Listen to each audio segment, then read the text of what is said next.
Tonight, we're examining how the world of Pokémon truly began. Remarkable topic, but I'll keep my narration calm to ensure you can still relax and unwind. Thank you to those of you who've been joining us consistently. If you're falling asleep with us tonight, let me know in the comments how many nights in a row you've been here. And if this is your first night, just comment night 1. Now back to the video. Close your eyes for a moment and imagine a world before the red and white spheres, before the towering legendary beasts of time and space, and before the global phenomenon that has defined childhoods for nearly 30 years. Long before the first Pikachu ever sparked, or the first Charizard took flight, there was nothing but a quiet rural suburb of Tokyo called Machida. It was the late 1960s, and the landscape was a tapestry of rice paddies, forests, and small ponds. In this quiet corner of the world, a young boy named Satoshi Tajiri spent his days not in front of a screen, but knee-deep in the mud. He was obsessed with the small hidden lives of insects and tadpoles. He would watch how they moved, how they lived, and how they transformed. To the rest of the world, these were just bugs. To him, they were a gateway into a secret universe. This is the true seed of the Pokémon origin story, a humble beginning that would eventually grow into the highest-grossing media franchise in human history. But the journey from a boy's bug collection to a global empire was not a straight line. It was a path paved with financial ruin, 24-hour work cycles, and a creative vision so strange that almost no one believed in it. As for 6 long years, a small group of friends worked in the shadows, living off of dwindling savings and the sheer willpower to see a dream through to the end.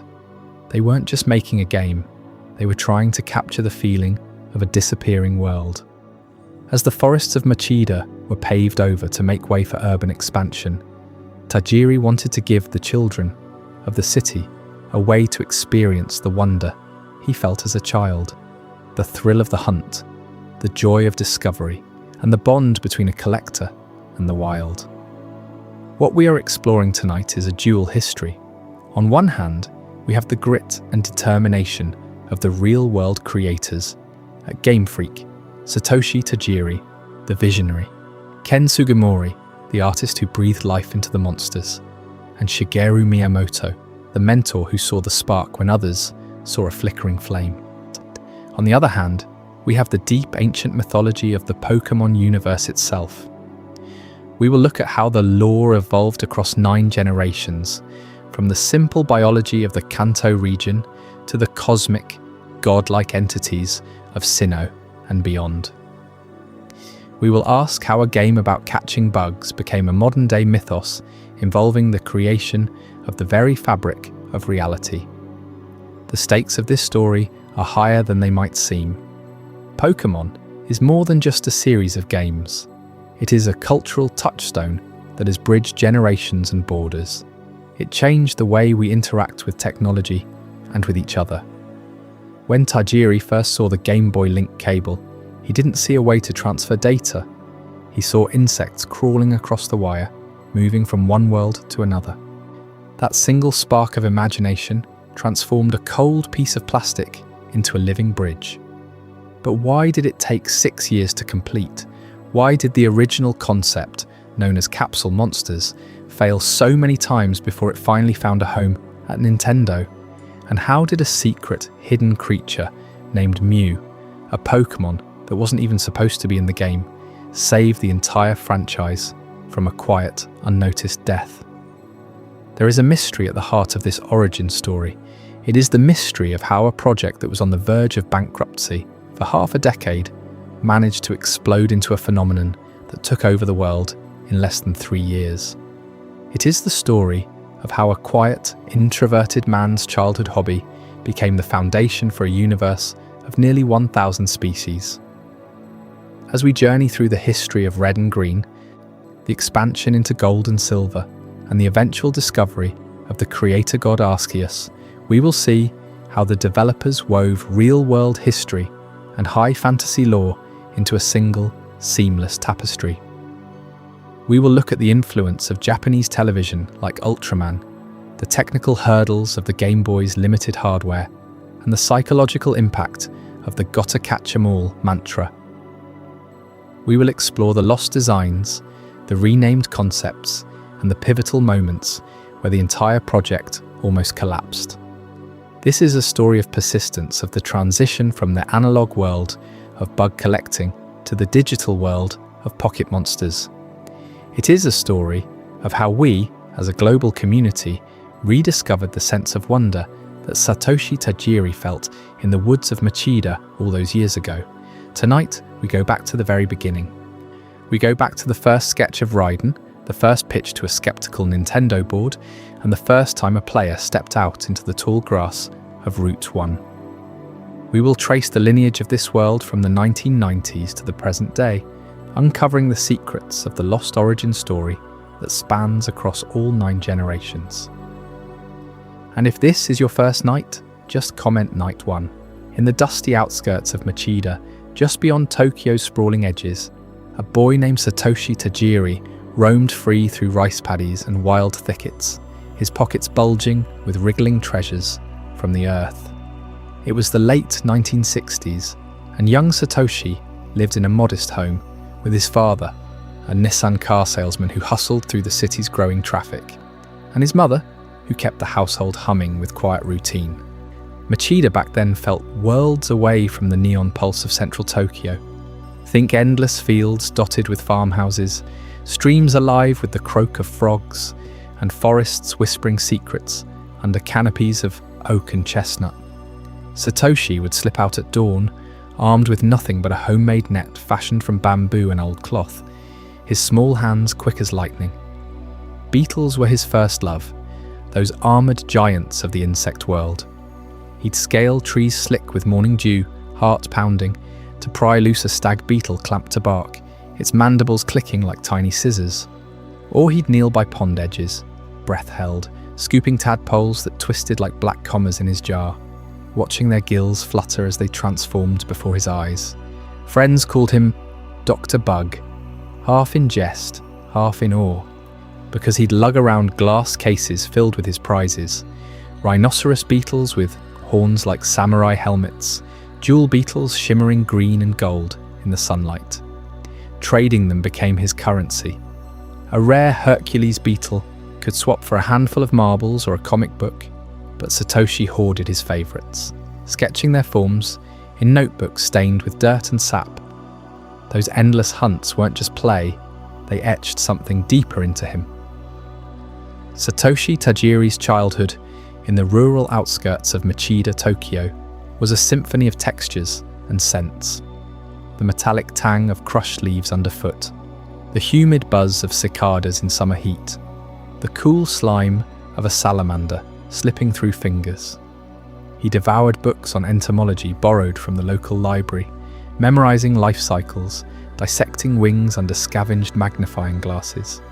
One beetle in particular, the kabutomushi, became his obsession, its bulky strength, the way it burrowed into soil, only to emerge victorious. You'd find him at dusk, flashlight in hand, pinning specimens to corkboards in his room, their legs splayed like stars. But shadows crept into this paradise. Japan was hurtling forward, a post-war boom swallowing the countryside whole. By the 1970s, bulldozers growled through Machida's fields, carving roads and erecting concrete apartments where tadpole streams once burbled. Satoshi watched it unfold from his rooftop, tractors ripping up earth, rivers paved over into storm drains, his beloved beetle habitats vanishing under asphalt. Neighbourhood kids traded nets for comic books about robots and space heroes. The wild places dwindled, and with them, the raw thrill of discovery.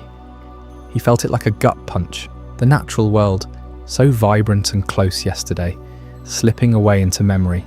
That loss ignited something fierce in him. What if he could trap those creatures forever? Not in fragile jars that cracked and leaked, but in something unbreakable? The obsession with tadpoles and beetles that laid the foundation for a global empire began to twist toward preservation. Satoshi dreamed of technology as a vessel, a way to bottle the wild, share it across wires and screens. Let anyone anywhere feel the rush of a beetle's grip or a tadpole's wriggle. Rapid urbanization, clawed at Japan's green heart, fueling his desire to preserve nature through technology, turning fleeting hunts into eternal adventures. He tinkered with electronics scavenged from junkyards, building simple traps with batteries and wires, even imagining insects tunneling through cables like veins of the earth. Arcade games started pulling him in too, those flashing lights and beeps echoing his collecting highs. But the bugs remained his core. Friends noticed his shift. While others chased city lights, Satoshi clung to sketches of his prizes, vowing to digitize the wild before it vanished. Years later, that vow would birth creatures caught in pocket-sized worlds, traded across glowing links, an empire spanning billions. But first, Satoshi needed allies, a spark to turn boyhood dreams into code. Up next, in Chapter 2, The Birth of Game Freak, you'll see how a fanzine in the shadows of arcades pulled his insect visions into the light, setting the stage for everything that followed. From those sun-dappled streams and beetle hunts in Machida's fading countryside, Satoshi Tajiri carried his collector's fire straight into the neon haze of Tokyo's arcades.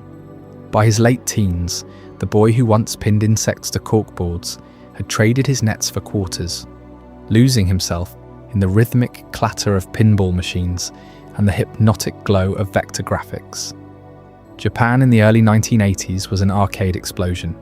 Salons crammed shoulder to shoulder with salarymen and students, the air thick with cigarette smoke and the sharp tang of overheated cabinets.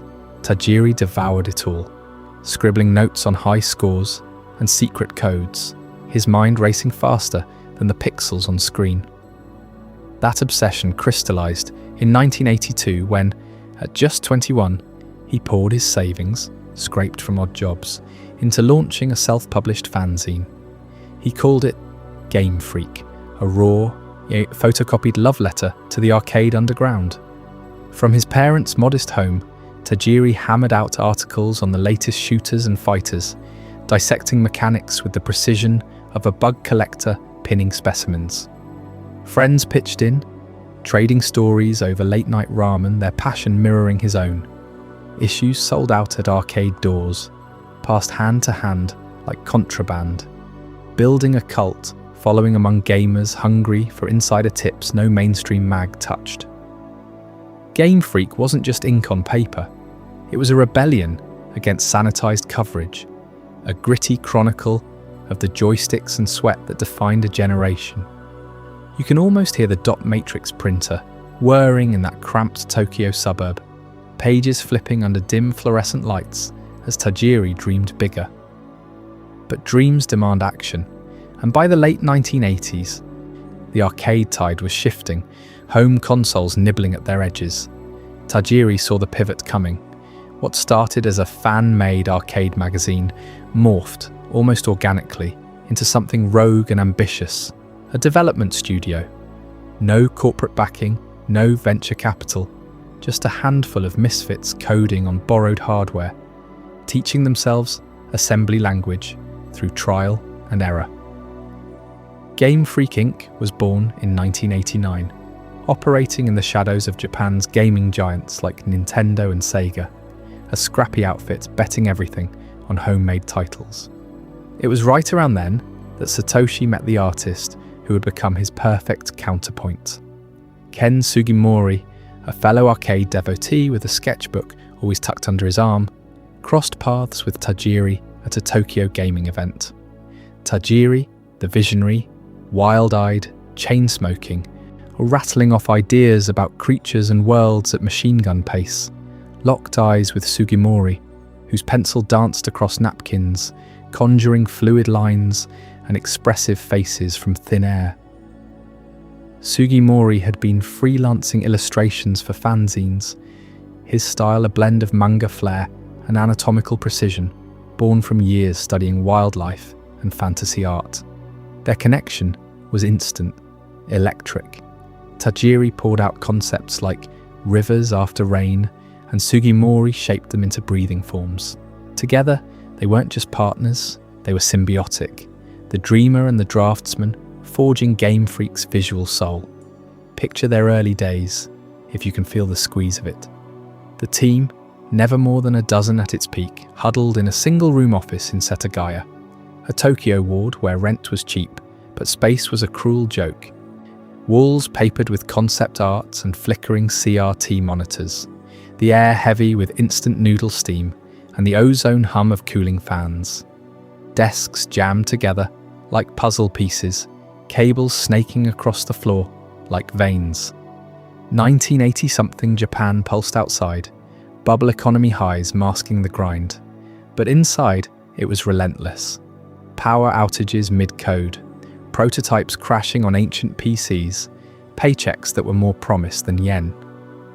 Tajiri lived with his parents still, crashing after all-nighters, his mother leaving rice balls by the door. Sugimori sketched by lamplight, erasing and refining until his fingers cramped, while the team pooled coins for vending machine fuel.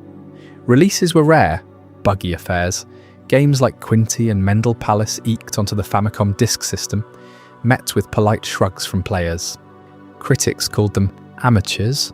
Nintendo barely noticed, yet in that suffocating box amid the clutter of empty soda cans and scattered floppy disks, something unbreakable brewed. They weren't building for quick hits, they were crafting a legacy, one pixelated failure at a time. Those struggles honed them, sharpened the edge between hobby and empire. Friends came and went, lured by steadier gigs, but Tajiri and Sugimori held the core, iterating through the night on ideas that felt too big for Famicom carts.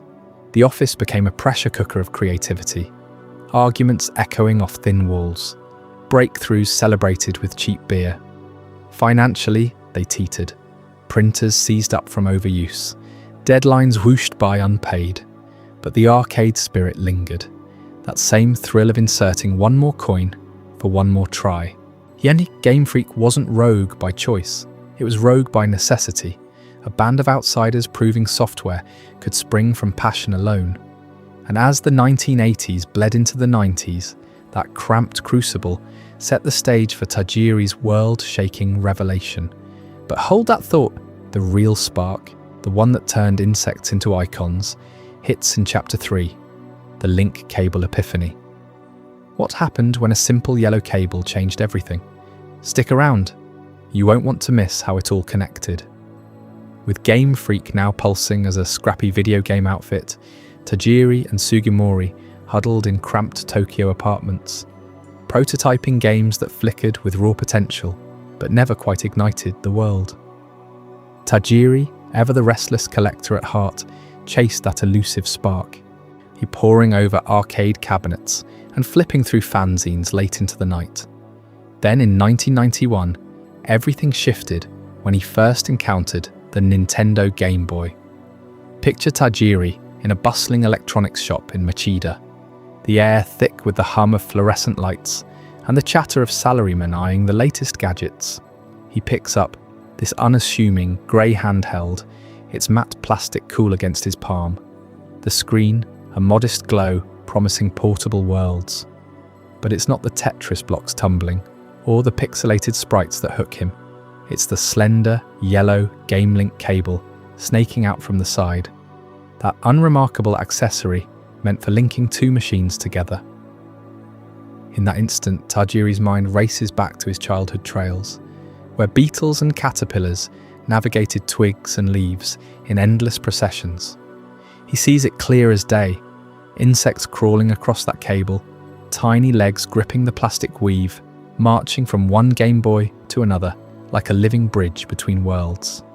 That vision wasn't just a fleeting daydream, it rewired how Tajiri saw gaming entirely. The Game Boy had launched 2 years earlier as a solitary companion, something to tuck into your pocket for lonely train rides through Japan's concrete sprawl. Kids hunched over screens in isolation, thumbs mashing buttons against digital foes. But Tajiri flipped the script. What if that link wasn't just for data transfer, but for life itself? Creatures swapping places, battling across the wire, shared and traded like the tadpoles and stag beetles he'd once pinned in his collection boxes. He envisioned players no longer alone, all but connected, friends in distant rooms exchanging digital bugs, their Game Boys humming as virtual insects traversed the cable, fostering rivalries and bonds that echoed his own youthful hunts in the Machida Hills. This wasn't abstract theory for Tajiri, it pulsed with his essence. Growing up amid urban sprawl swallowing rural pockets, he'd watched concrete creep over beetle habitats, forcing kids indoors to screens instead of streams. The Game Boy's portability thrilled him, but its isolation stung. That cable became salvation, a vein pumping life between devices, turning solitary play into a communal ritual. Tajiri sketched feverishly that night, scribbling notes to Sugimori about monsters zipping through wires, collections growing through trades rather than solitary captures. The artist nodded, his pencils already dancing toward blocky prototypes of crawling critters, their eyes gleaming with otherworldly spark.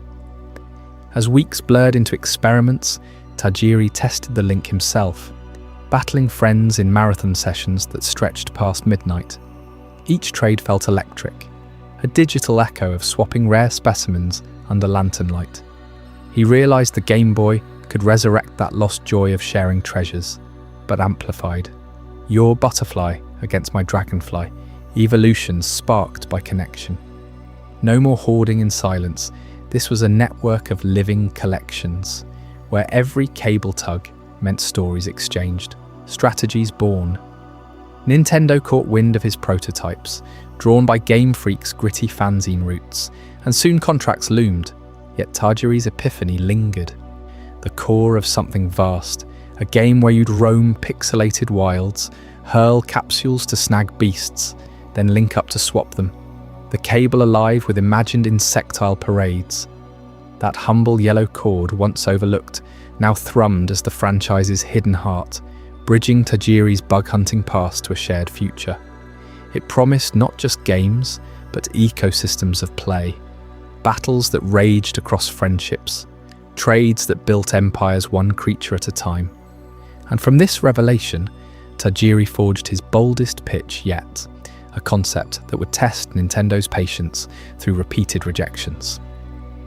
Coming up next in Chapter 4, Capsule Monsters and the Failed Pitch, you'll discover how this insect vision crystallized into a prototype Nintendo couldn't ignore, at first leading to name changes, secret interventions, and the near death of Pokémon before it even began. Stick around as the story deepens. That spark from the Game Boy's link cable lingered in Satoshi Tajiri's mind, like a persistent hum from an old arcade machine. Anne saved your game right as the ship departed, reset and warped back using a precise sequence of menu navigations. The game would glitch. Your trainer would clip through invisible barriers, surfing across non-existent waters, straight to a secluded patch of grass where Mew awaited wild and alone. This wasn't just a bug, it was alchemy. That hidden glitch transformed Pokémon from a simple creature-collecting game into an urban legend, a shared quest that bonded players in secrecy. Forums didn't exist yet, but handwritten notes passed hand to hand, photocopied cheat sheets in comic shops, and urgent phone calls between friends turned Mew into a holy grail. Catching it felt like cheating fate itself, your heart pounding as the Master Ball sailed through the air, the screen freezing for an eternal second before the capture animation burst to life. Suddenly, every kid with a Game Boy was an explorer, not just playing Pokémon, but living its mythos. Sales, which had been a modest crawl, began to accelerate as word spread like wildfire through Japan's arcades and classrooms. Then came the masterstroke that propelled it all into the stratosphere. CoroCoro Comic, the powerhouse magazine for young gamers, caught wind of the frenzy. In a bold promotional stunt, they announced a nationwide contest. Send in a postcard explaining why you deserve to receive the ultra-rare Mew via an in-person event, and 20 lucky winners would walk away with it handed directly by the staff. The response was overwhelming. 78,000 entries flooded their offices, stacks of postcards towering like a paper monument to obsession. Kids poured their souls into those entries, drawing Mew in crayon, reciting its stats from memory, pledging eternal loyalty to the franchise. Korokoro selected the winners, staging dramatic handover ceremonies covered in glossy spreads, with photos of beaming children clutching their prize cartridges. That contest wasn't just hype, it was rocket fuel. Pokémon Red and Green's sales exploded overnight, jumping from obscurity to must-have status. Stores couldn't keep shelves stocked, and Game Freak watched in awe as their forgotten experiment became Japan's biggest gaming phenomenon. Mew, the secret Morimoto miracle, had single-handedly breathed life into the franchise, turning whispers into a roar that echoed far beyond Tokyo's suburbs. But as the fever gripped Japan, a bigger question loomed on the horizon. What would happen when this miracle crossed the ocean? In the next chapter, Crossing the Ocean, you'll discover how those 78,000 postcards paved the way for a global invasion no one saw coming. That Korokoro contest, with its 78,000 desperate entries chasing a glimpse of Mew, turned Pokémon from a quiet Japanese sleeper into an unstoppable force. Sales skyrocketed, cartridges flew off shelves in Tokyo arcades and rural hobby shops alike, and whispers of this bug-collecting odyssey reached the ears of Nintendo's global strategists. But Japan was just the cradle. The real test loomed across the vast Pacific, where an entirely new world waited, one that demanded Pokémon be reborn for eyes unfamiliar with its insect-hunting roots. Nintendo knew exporting a game born from Satoshi Tajiri's childhood tadpole hunts wouldn't be simple. Urban American kids didn't chase beetles through misty forests. They hustled on concrete playgrounds, glued to MTV and dreaming of cyberpunk futures. The massive undertaking of localizing the games for the North American market began in earnest, a Herculean labor that pulled in linguists, cultural consultants, and Game Freak veterans working round the clock in sterile Kyoto offices. Every line of dialogue, every menu prompt, every Pokédex entry had to be scrubbed clean of Japanese idioms. Phrases that evoked samurai honor or seasonal festivals meant nothing in Seattle boardrooms. Programmers rewrote code to handle English text's longer characters, squeezing them onto pixelated screens without breaking layouts. Battle cries like Hitokage became roars of Charmander, transforming guttural Japanese syllables into snappy, memorable hooks that rolled off Western tongues. Yet localization went deeper, straight to the heart of the creatures themselves.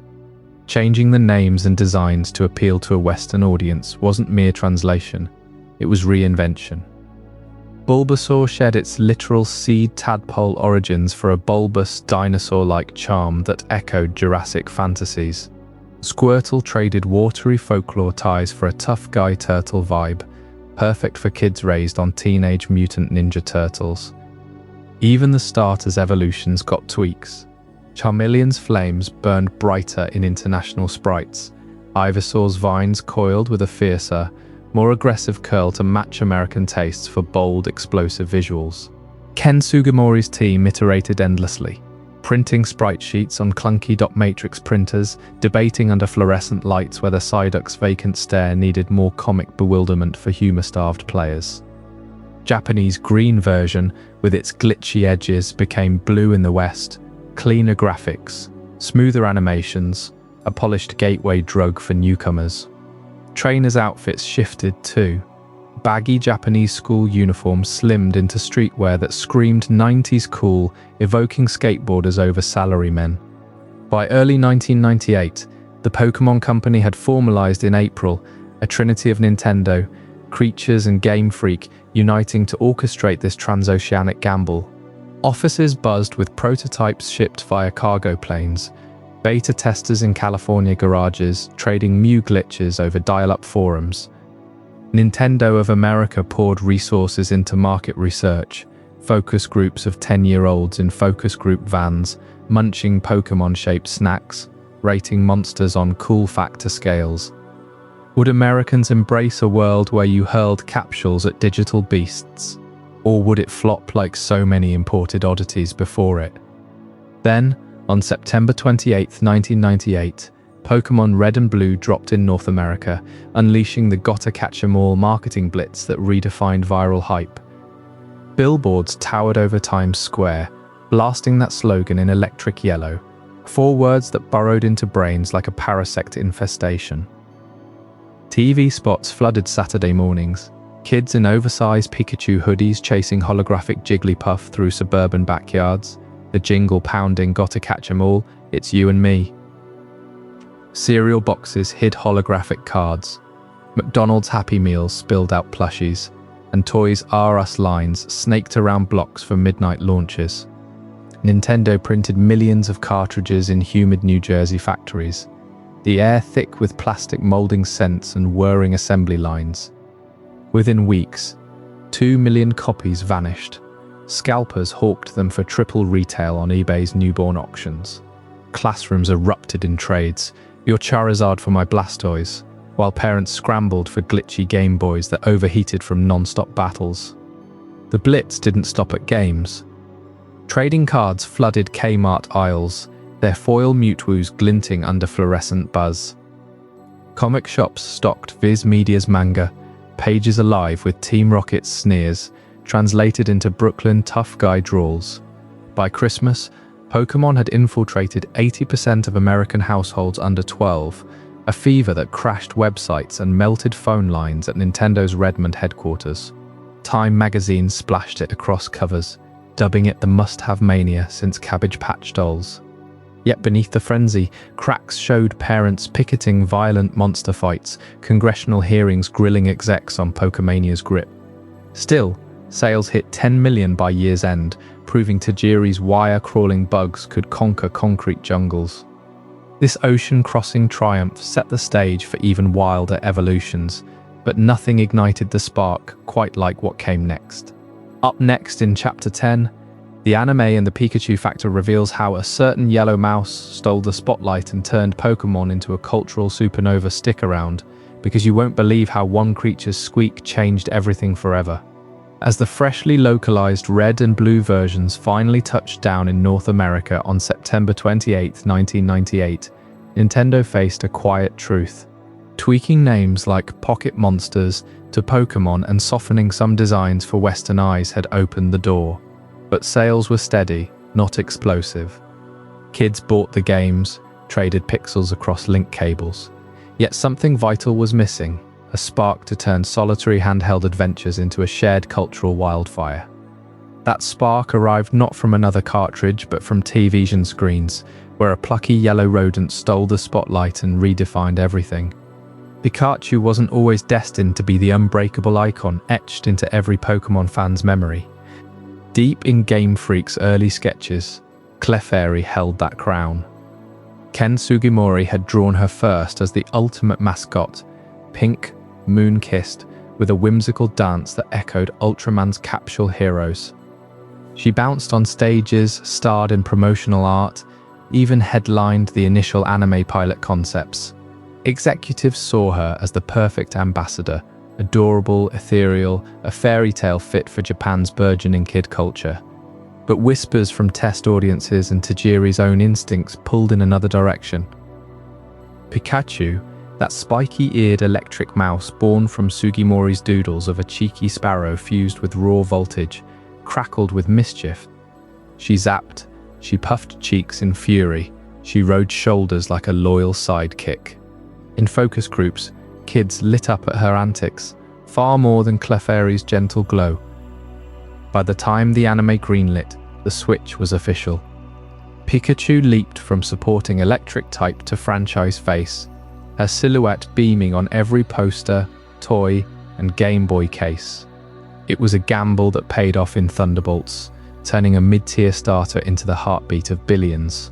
The anime series, Pokémon, the original series, premiered in Japan on April 1st, 1997, mere months before Red and Green's first anniversary.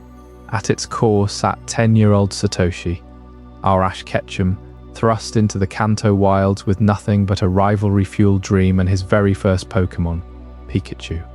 No Pokéball obedience here.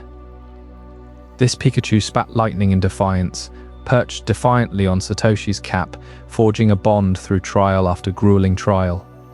Picture those opening episodes, rain-soaked forests where Pikachu's Thundershock fizzles against a raging Spearow flock, only for Satoshi to shield her, earning that first tentative Pika. Viewers, kids glued to CRT screens after school, watched as pixels from the Game Boy leaped into vibrant cell animation. Ash's Pikachu wasn't just code anymore. She pouted with furrowed brows, nuzzled in exhaustion after battles, her tail flicking with irrepressible joy. The voice actress, Ikue Toni, layered squeaks and growls into a full emotional palette, fear in her high-pitched "Pie Ka" during near defeats, triumphant cheers echoing stadium victories. Episode by episode, this duo traversed Pallet Town's misty hills, Viridian City's neon sprawl, and Cerulean Gym's aquatic depths, facing Team Rocket's absurd blimps and mustache-twirling schemes. That bond seeped straight into players' hands. You'd boot up your Game Boy in the dim glow of your bedroom, catch a Pidgey fluttering in grass pixels, but now Pikachu's face haunted you, not as a stat sheet, but as that loyal spark who refused to evolve, who chose her trainer over power. Fans started nicknaming their in-game Pikachu Satoshi's Buddy, trading them obsessively for that exact sparkly personality. The anime humanized the roster.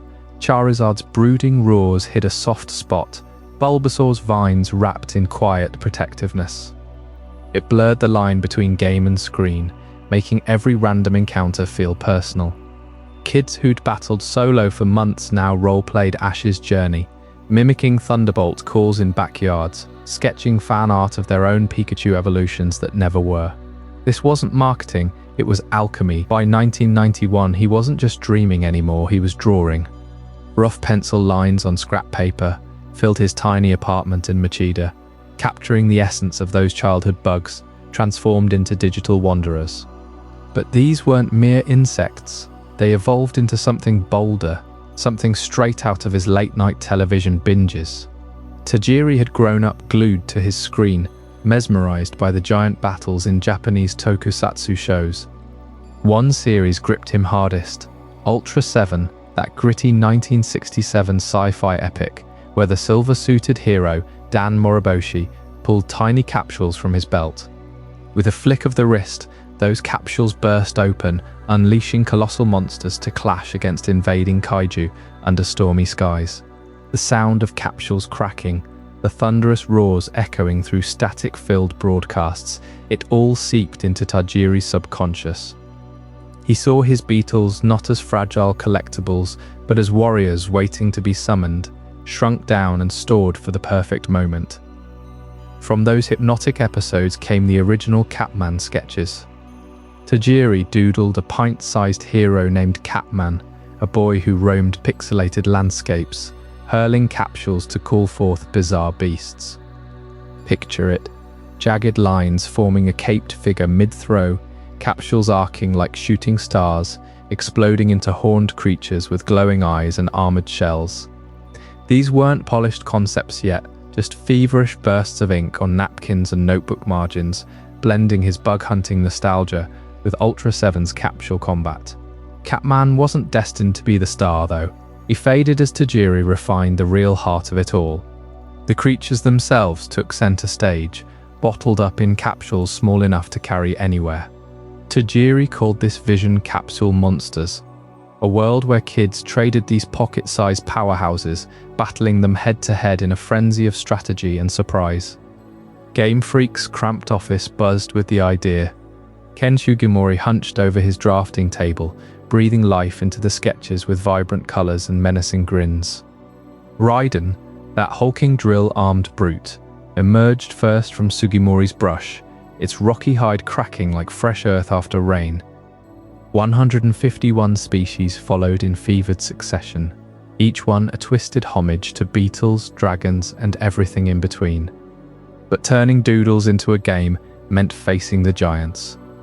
Tajiri and his ragtag team marched into Nintendo's gleaming Kyoto headquarters, prototypes in hand, hearts pounding like bass drums in a sumo arena. They pitched Capsule Monsters with all the fire of rookies who'd bootstrapped from a fanzine to a dev studio. The execs leaned back in their leather chairs, flipping through the binders, eyes narrowing at the sheer audacity. Who would buy a game about collecting and fighting imaginary bugs? The market was flooded with platformers and shooters, Mario's eternal leaps, Zelda's sword clashes. Capsules full of monsters sounded like a gimmick, a fleeting fad doomed to flop like so many others. Skepticism hung thick in the air, polite nods masking outright doubt.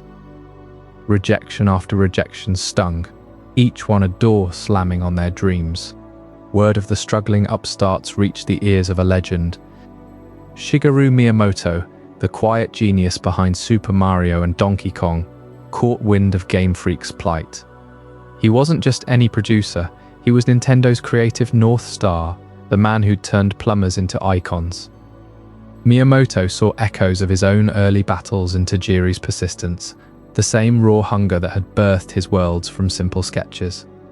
Stepping in as mentor, he took the Capsule Monsters pitch under his wing, polishing it, advocating for it in boardrooms where juniors feared to tread. With Miyamoto's nod, Nintendo's walls cracked open. Funding trickled in, green lights flickered on. But trademark woes loomed. Capsule Monsters clashed with existing names, forcing a pivot to Pocket Monsters, or Pokémon for short. Yet victory tasted bittersweet. Securing the deal was just the start. The road ahead stretched into a grueling marathon of sleepless nights and shattered prototypes. What followed were 6 years of hardship that tested every ounce of Tajiri's resolve, forging Pokémon from fragile sketches into an unbreakable empire.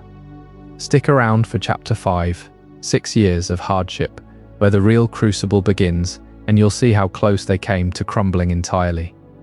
But persistence has a way of cracking even the toughest doors. Shigeru Miyamoto, the legendary mind behind Mario and Zelda, saw something in those Capsule Monsters sketches that Nintendo's suits had overlooked. He championed the idea internally, twisting arms until funding trickled down to Game Freak. What started as a wild pitch transformed into a green light, but at a cost no one could have foreseen. That fragile approval in the early 90s launched a development odyssey spanning 6 relentless years, a marathon through exhaustion and desperation that pushed Tajiri and his tiny team to the brink. Picture the cramped Game Freak office in Tokyo, a far cry from Nintendo's polished halls. Desks piled high with scribbled notes, flickering screens casting long shadows late into the night. Tajiri, still crashing at his parents' house to scrape by, poured every ounce of his insect-hunting stamina into this digital dream. The Game Boy's limitations loomed like concrete walls, tiny sprites, monochrome pixels, a processor that choked on complexity. Yet, he refused to bend. Bugs that once crawled through Machida's forests now had to scuttle across a handheld screen, linked by that magical cable he'd obsessed over. Money dried up faster than morning dew. Investors whispered doubts, bills stacked like defeated Jenga towers. Game Freak teetered on bankruptcy's edge, the grueling development cycle draining accounts to pennies. Tajiri's days blurred into 24-hour shifts, coding through the witching hours, eyes burning from the glow of prototype cartridges. He'd collapse under his desk for stolen naps, desk legs digging into his back, the hum of cooling fans his only lullaby. No commute meant no wasted seconds, every breath fueled the code. His parents' home became a launch pad, ramen bowls and vending machine coffee his sustenance, while the world outside spun on without them. The strain rippled outward, testing loyalties forged in magazine days. Programmers, artists, testers, friends who'd rallied for Game Freak's birth began to fracture. Paychecks bounced, promises evaporated. One by one, they quit, chasing stability in safer studios. Ken Sugimori stuck it out, his pencils etching creatures amid the chaos, but the office emptied to a skeleton crew. Just a handful now, shadows of the original dreamers huddled over keyboards as deadlines mocked them from the calendar. Tajiri's vision held them together like glue. Pocket Monsters, rechristened to dodge trademarks, demanded completion. They iterated endlessly, capture mechanics refined from Ultra 7's capsules, evolutions mimicking real insect metamorphoses, a world map sprawling across Kanto's inspired hills. Nights stretched into fever dreams. Tajiri later recalled the blur of seasons, cherry blossoms falling unnoticed outside the window while he wrestled with glitchy battles. Bugs in the code, ironic harbingers, crashed saves, erased progress. The link cable, that epiphany spark, proved finicky. Trading Pokémon between carts meant ironing out synchronization nightmares. Financial desperation forced corners cut elsewhere. No fancy tools, just raw passion and second-hand hardware. Rumors swirled in Tokyo's game scene. Game freaks done, fold the tent. But Tajiri slept where he fell, desk his bed, rising to code again, whispering to himself that these monsters would connect kids like he'd connected with Beatles. Through it all, the core pulsed alive. 151 species took shape, each a fragment of Tajiri's wild heart, Pikachu's spark from a childhood spark, Charizard's roar echoing Dragonfly's wings. Sugimori's brush brought colour to the grayscale grind, Rhydon lumbering first onto the page as their anchor. The skeleton crew, fueled by shared madness, patched the final builds. Bankruptcy hovered like a spectre, but they clawed past it, cartridges duplicating in hushed runs. As February 27th, 1996 dawned in Japan, red and green slipped into stores, unheralded, unpolished miracles born from the abyss. That 6-year forge had tempered something unbreakable. But what of those first creatures, the original 151 that defined it all? Chapter 6 uncovers Rhydon and the first 151, revealing the secrets of their birth order and the hidden designs that sparked a revolution. You won't believe what came first. After those endless nights hunched over flickering screens, with Tajiri crashing under his desk for stolen hours of sleep, the fog of exhaustion finally began to lift in the dim Game Freak offices. But creation doesn't wait for rest. It demands precision, especially when every pixel could make or break a dream 6 years in the making. You can almost feel the weight of that moment, the air thick with coffee stains and crumpled sketches as Ken Sugimori picked up his pencil. Tajiri had scribbled rough ideas, blobby forms inspired by beetles and dragons, but they were just shadows, vague hunches waiting for life. Sugimori, the quiet artist who joined this ragtag crew back in their magazine days, saw potential in the chaos.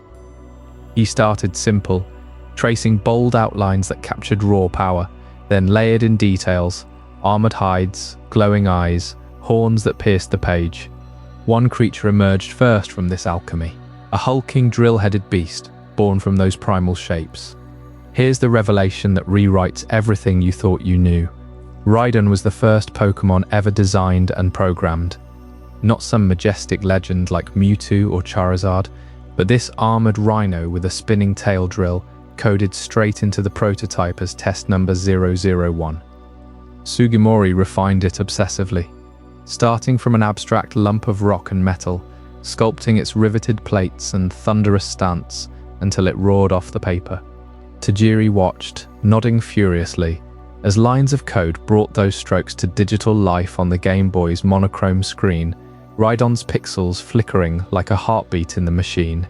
Sugimori's process was pure artistry under fire. He'd take Tajiri's wild concepts, misshapen blobs evoking ancient fossils or swarming insects, and breathe anatomy into them. Imagine his studio corner, stacks of reference books on dinosaurs and deep-sea horrors, pencils worn to nubs. For hours, he'd block out silhouettes, ensuring each one fit the Game Boy's tiny 4-color palette, black, white, 2 shades of grey. No room for flair. Every curve had to scream personality. A spiky blob became Pinsir's crushing claws. A wavy form twisted into tentacles drifting menace.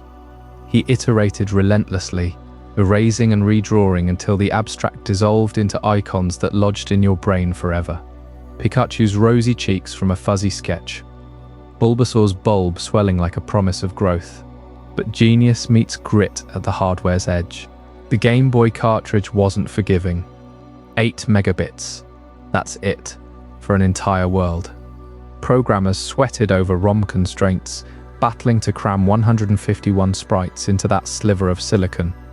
Each Pokémon needed 4 frames of animation: front, back, left, right facing, plus battle poses, all under 20 bytes apiece to avoid overflow.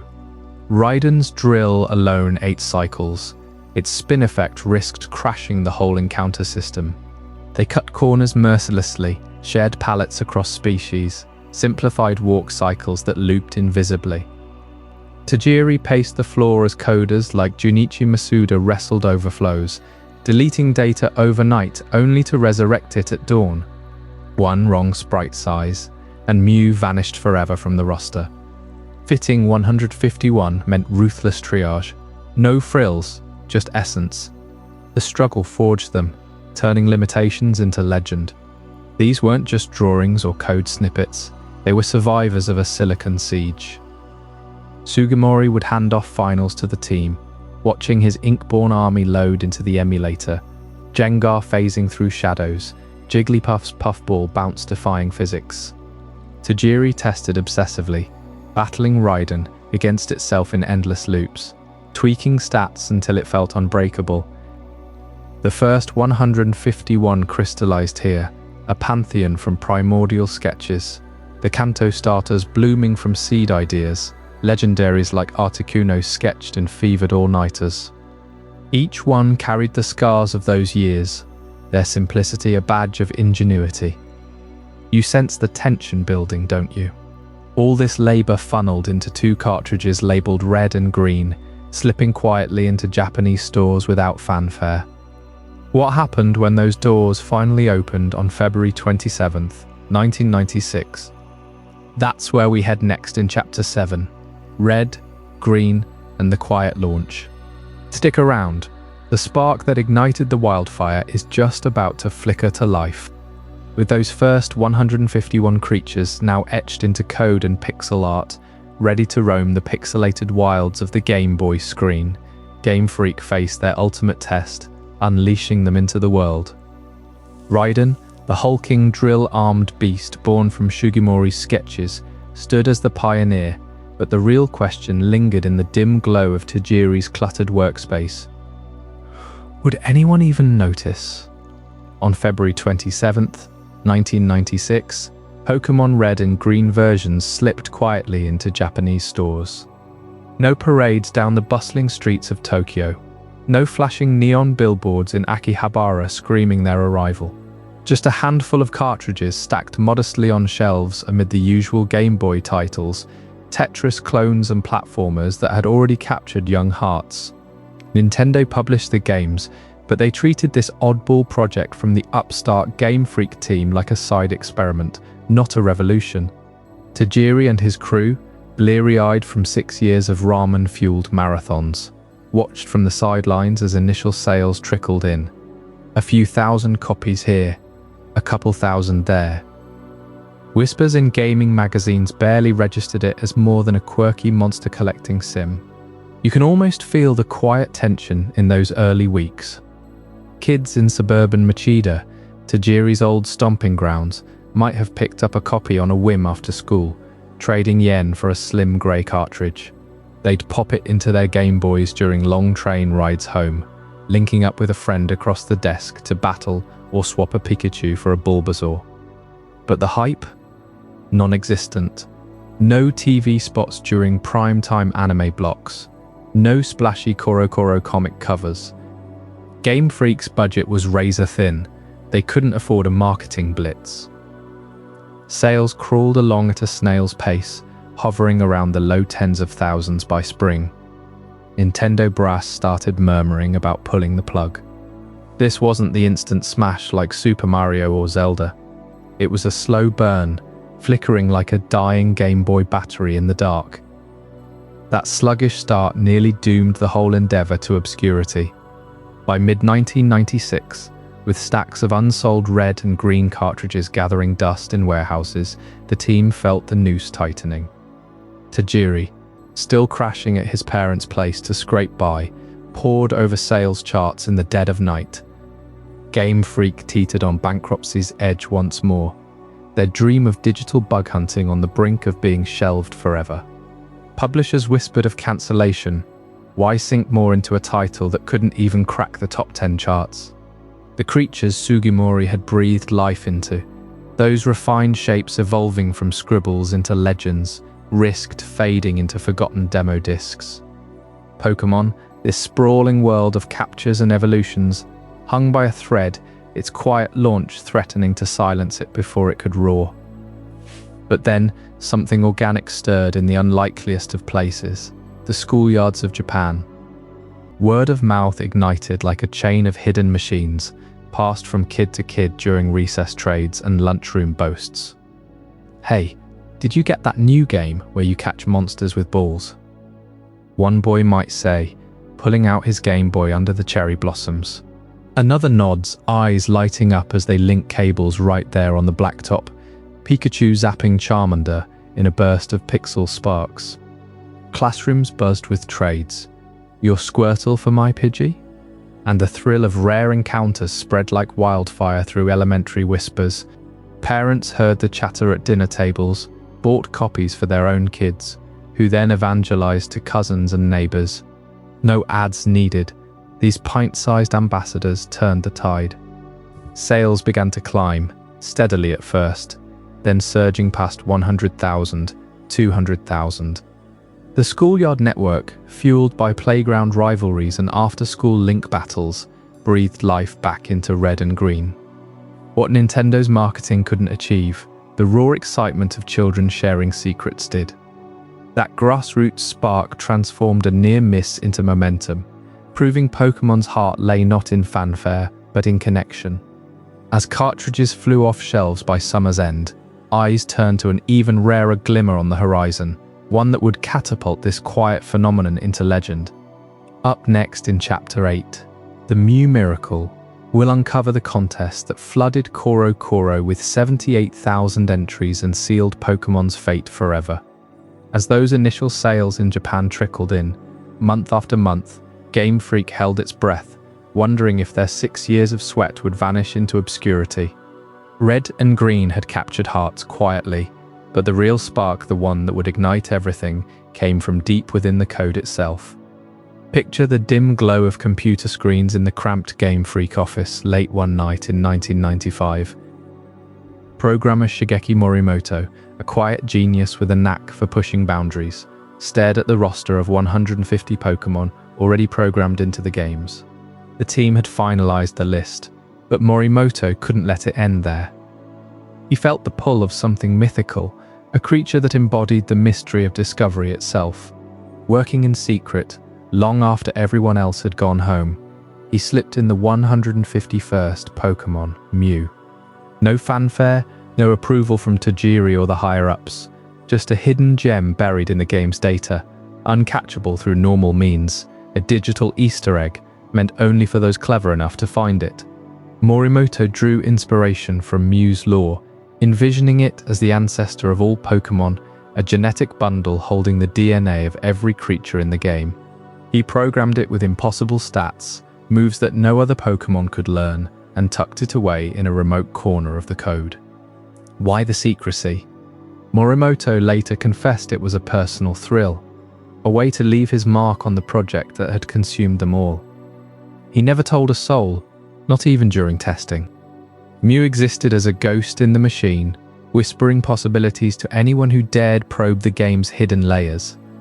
Word of this phantom Pokémon began to spread through playground whispers and late-night gaming sessions. Kids trading cartridges in schoolyards started hearing rumors, a tiny pink legend that could fly, transform, and heal itself in ways that defied the game's rules. But how to reach it? That's where the glitch entered the picture, a hidden exploit born from an overlooked programming oversight. If you flew your character to the shores of Vermilion City on the Anne saved your game right as the ship departed, reset, and warped back using a precise sequence of menu navigations, the game would glitch. Your trainer would clip through invisible barriers, surfing across non-existent waters, straight to a secluded patch of grass where Mew awaited, wild and alone. This wasn't just a bug, it was alchemy. That hidden glitch transformed Pokémon from a simple creature-collecting game into an urban legend, a shared quest that bonded players in secrecy. Forums didn't exist yet, but handwritten notes passed hand to hand, photocopied cheat sheets in comic shops, and urgent phone calls between friends turned Mew into a holy grail. Catching it felt like cheating fate itself, your heart pounding as the Master Ball sailed through the air, the screen freezing for an eternal second before the capture animation burst to life. Suddenly, every kid with a Game Boy was an explorer, not just playing Pokémon, but living its mythos. Sales, which had been a modest crawl, began to accelerate as word spread like wildfire through Japan's arcades and classrooms. Then came the masterstroke that propelled it all into the stratosphere. CoroCoro Comic, the powerhouse magazine for young gamers, caught wind of the frenzy. In a bold promotional stunt, they announced a nationwide contest. Send in a postcard explaining why you deserve to receive the ultra-rare Mew via an in-person event, and 20 lucky winners would walk away with it handed directly by the staff. The response was overwhelming. 78,000 entries flooded their offices, stacks of postcards towering like a paper monument to obsession. Kids poured their souls into those entries, drawing Mew in crayon, reciting its stats from memory, pledging eternal loyalty to the franchise. CoroCoro selected the winners, staging dramatic handover ceremonies covered in glossy spreads, with photos of beaming children clutching their prize cartridges. That contest wasn't just hype, it was rocket fuel. Pokémon Red and Green's sales exploded overnight, jumping from obscurity to must-have status. Stores couldn't keep shelves stocked, and Game Freak watched in awe as their forgotten experiment became Japan's biggest gaming phenomenon. Mew, the secret Morimoto miracle, had single-handedly breathed life into the franchise, turning whispers into a roar that echoed far beyond Tokyo's suburbs. But as the fever gripped Japan, a bigger question loomed on the horizon. What would happen when this miracle crossed the ocean? In the next chapter, Crossing the Ocean, you'll discover how those 78,000 postcards paved the way for a global invasion no one saw coming. That CoroCoro contest, with its 78,000 desperate entries chasing a glimpse of Mew, turned Pokémon from a quiet Japanese sleeper into an unstoppable force. Sales skyrocketed, cartridges flew off shelves in Tokyo arcades and rural hobby shops alike, and whispers of this bug-collecting odyssey reached the ears of Nintendo's global strategists. But Japan was just the cradle. The real test loomed across the vast Pacific, where an entirely new world waited, one that demanded Pokémon be reborn for eyes unfamiliar with its insect hunting roots. Nintendo knew exporting a game born from Satoshi Tajiri's childhood tadpole hunts wouldn't be simple. Urban American kids didn't chase beetles through misty forests. They hustled on concrete playgrounds, glued to MTV and dreaming of cyberpunk futures. The massive undertaking of localizing the games for the North American market began in earnest. A Herculean labor that pulled in linguists, cultural consultants, and Game Freak veterans working round the clock in sterile Kyoto offices. Every line of dialogue, every menu prompt, every Pokédex entry had to be scrubbed clean of Japanese idioms. Phrases that evoked samurai honor or seasonal festivals meant nothing in Seattle boardrooms. Programmers rewrote code to handle English text's longer characters, squeezing them onto pixelated screens without breaking layouts. Battle cries like Hitokage became roars of Charmander, transforming guttural Japanese syllables into snappy, memorable hooks that rolled off Western tongues. Yet localization went deeper, straight to the heart of the creatures themselves. Changing the names and designs to appeal to a Western audience wasn't mere translation, it was reinvention.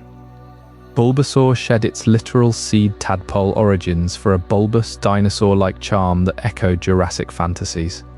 Squirtle traded watery folklore ties for a tough guy turtle vibe, perfect for kids raised on Teenage Mutant Ninja Turtles. Even the starter's evolutions got tweaks. Charmeleon's flames burned brighter in international sprites. Ivysaur's vines coiled with a fiercer, more aggressive curl to match American tastes for bold, explosive visuals. Ken Sugimori's team iterated endlessly, printing sprite sheets on clunky dot matrix printers, debating under fluorescent lights whether Psyduck's vacant stare needed more comic bewilderment for humor-starved players. Japanese green version, with its glitchy edges, became blue in the West. Cleaner graphics, smoother animations, polished gateway drug for newcomers.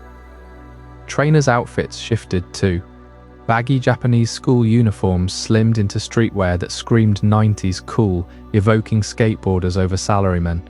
By early 1998, the Pokémon Company had formalized in April, a trinity of Nintendo, creatures, and Game Freak, uniting to orchestrate this transoceanic gamble.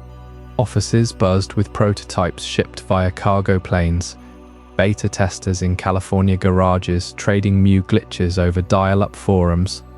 Nintendo of America poured resources into market research, focus groups of 10-year-olds in focus group vans, munching Pokémon-shaped snacks, rating monsters on cool factor scales.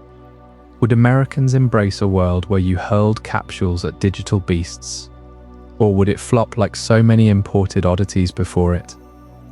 Then, on September 28, 1998, Pokémon Red and Blue dropped in North America, unleashing the Gotta Catch 'em all marketing blitz that redefined viral hype.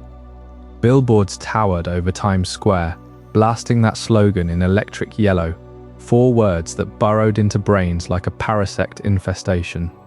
TV spots flooded Saturday mornings, kids in oversized Pikachu hoodies chasing holographic Jigglypuff through suburban backyards, the jingle-pounding Gotta Catch 'em all, it's you and me. Cereal boxes hid holographic cards, McDonald's Happy Meals spilled out plushies, and Toys R Us lines snaked around blocks for midnight launches. Nintendo printed millions of cartridges in humid New Jersey factories, the air thick with plastic molding scents and whirring assembly lines. Within weeks, 2 million copies vanished. Scalpers hawked them for triple retail on eBay's newborn auctions. Classrooms erupted in trades. Your Charizard for my Blastoise, while parents scrambled for glitchy Game Boys that overheated from non-stop battles. The blitz didn't stop at games. Trading cards flooded Kmart aisles, their foil Mewtwo's glinting under fluorescent buzz. Comic shops stocked Viz Media's manga, pages alive with Team Rocket's sneers, translated into Brooklyn tough guy drawls. By Christmas, Pokémon had infiltrated 80% of American households under 12, a fever that crashed websites and melted phone lines at Nintendo's Redmond headquarters. Time magazine splashed it across covers, dubbing it the must-have mania since Cabbage Patch Dolls. Yet beneath the frenzy, cracks showed. Parents picketing violent monster fights, congressional hearings grilling execs on Pokemania's grip. Still, sales hit 10 million by year's end, proving Tajiri's wire-crawling bugs could conquer concrete jungles. This ocean-crossing triumph set the stage for even wilder evolutions, but nothing ignited the spark quite like what came next. Up next in Chapter 10, the anime and the Pikachu factor reveals how a certain yellow mouse stole the spotlight and turned Pokémon into a cultural supernova. Stick around, because you won't believe how one creature's squeak changed everything forever. As the freshly localized red and blue versions finally touched down in North America on September 28, 1998, Nintendo faced a quiet truth. Tweaking names like Pocket Monsters to Pokémon and softening some designs for Western eyes had opened the door, but sales were steady, not explosive. Kids bought the games, traded pixels across link cables, yet something vital was missing, a spark to turn solitary handheld adventures into a shared cultural wildfire. That spark arrived not from another cartridge, but from television screens, where a plucky yellow rodent stole the spotlight and redefined everything. Pikachu wasn't always destined to be the unbreakable icon etched into every Pokémon fan's memory. Deep in Game Freak's early sketches, Clefairy held that crown. Ken Sugimori had drawn her first as the ultimate mascot, pink, moon-kissed, with a whimsical dance that echoed Ultraman's capsule heroes. She bounced on stages, starred in promotional art, even headlined the initial anime pilot concepts. Executives saw her as the perfect ambassador, adorable, ethereal, a fairy tale fit for Japan's burgeoning kid culture. But whispers from test audiences and Tajiri's own instincts pulled in another direction. Pikachu, that spiky-eared electric mouse born from Sugimori's doodles of a cheeky sparrow fused with raw voltage, crackled with mischief. She zapped, she puffed cheeks in fury, she rode shoulders like a loyal sidekick. In focus groups, kids lit up at her antics, far more than Clefairy's gentle glow. By the time the anime greenlit, the switch was official. Pikachu leaped from supporting electric type to franchise face, her silhouette beaming on every poster, toy, and Game Boy case. It was a gamble that paid off in thunderbolts, turning a mid-tier starter into the heartbeat of billions. The anime series, Pokémon, the original series, premiered in Japan on April 1st, 1997, mere months before Red and Green's first anniversary. At its core sat 10-year-old Satoshi, our Ash Ketchum, thrust into the Kanto wilds with nothing but a rivalry-fueled dream and his very first Pokémon, Pikachu. No Pokéball obedience here. This Pikachu spat lightning in defiance, perched defiantly on Satoshi's cap, forging a bond through trial after grueling trial. Picture those opening episodes, rain-soaked forests where Pikachu's thunder shock fizzles against a raging Spearow flock, only for Satoshi to shield her, earning that first tentative Pika. Viewers' kids glued to CRT screens after school watched as pixels from the Game Boy leaped into vibrant cell animation. Ash's Pikachu wasn't just code anymore. She pouted with furrowed brows, nuzzled in exhaustion after battles, her tail flicking with irrepressible joy. The voice actress, Ikue Tani, layered squeaks and growls into a full emotional palette, fear in her high-pitched Pika during near defeats, triumphant cheers echoing stadium victories. Episode by episode, this duo traversed Pallet Town's misty hills, Viridian City's neon sprawl, and Cerulean Gym's aquatic depths, facing Team Rocket's absurd blimps and mustache-twirling schemes. That bond seeped straight into players' hands. You'd boot up your Game Boy in the dim glow of your bedroom, catch a Pidgey fluttering in grass pixels, but now Pikachu's face haunted you, not as a stats sheet, but as that loyal spark who refused to evolve, who chose her trainer over power. Fans started nicknaming their in-game Pikachu Satoshi's buddy, trading them obsessively for that exact sparkly personality. The anime humanized the roster. Charizard's brooding roars hid a soft spot, Bulbasaur's vines wrapped in quiet protectiveness. It blurred the line between game and screen, making every random encounter feel personal. Kids who'd battled solo for months now role-played Ash's journey, mimicking Thunderbolt calls in backyards, sketching fan art of their own Pikachu evolutions that never were. This wasn't marketing, it was alchemy, transmuting 8-bit sprites into flesh and blood companions that tugged heartstrings worldwide. By late 1998, as North American broadcasts kicked off on Kids WB, the ripple became a tsunami. Dubbed with Rachel Lillis voicing the ditzy Jessie and Eric Stewart's gravelly James, the show exploded across 65 countries, from Australia's sun-baked outback to Brazil's vibrant favelas, Europe's cobblestone streets to Southeast Asia's humid markets. Translators wrestled 30 languages into shape. Pikachu's Pikapi became Pikachu. In English, Pikapi. In French, each inflection carrying that same electric charm. Subtitles rolled in Spanish dubs, echoing Latin rhythms, Mandarin voiceovers syncing with Tokyo's original score.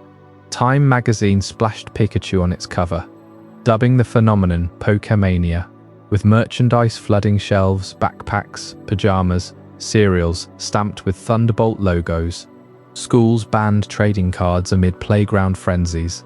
Parents scrambled for restocked Game Boys. The anime didn't just sell games, it built empires, with revenue surging past the $1 billion mark.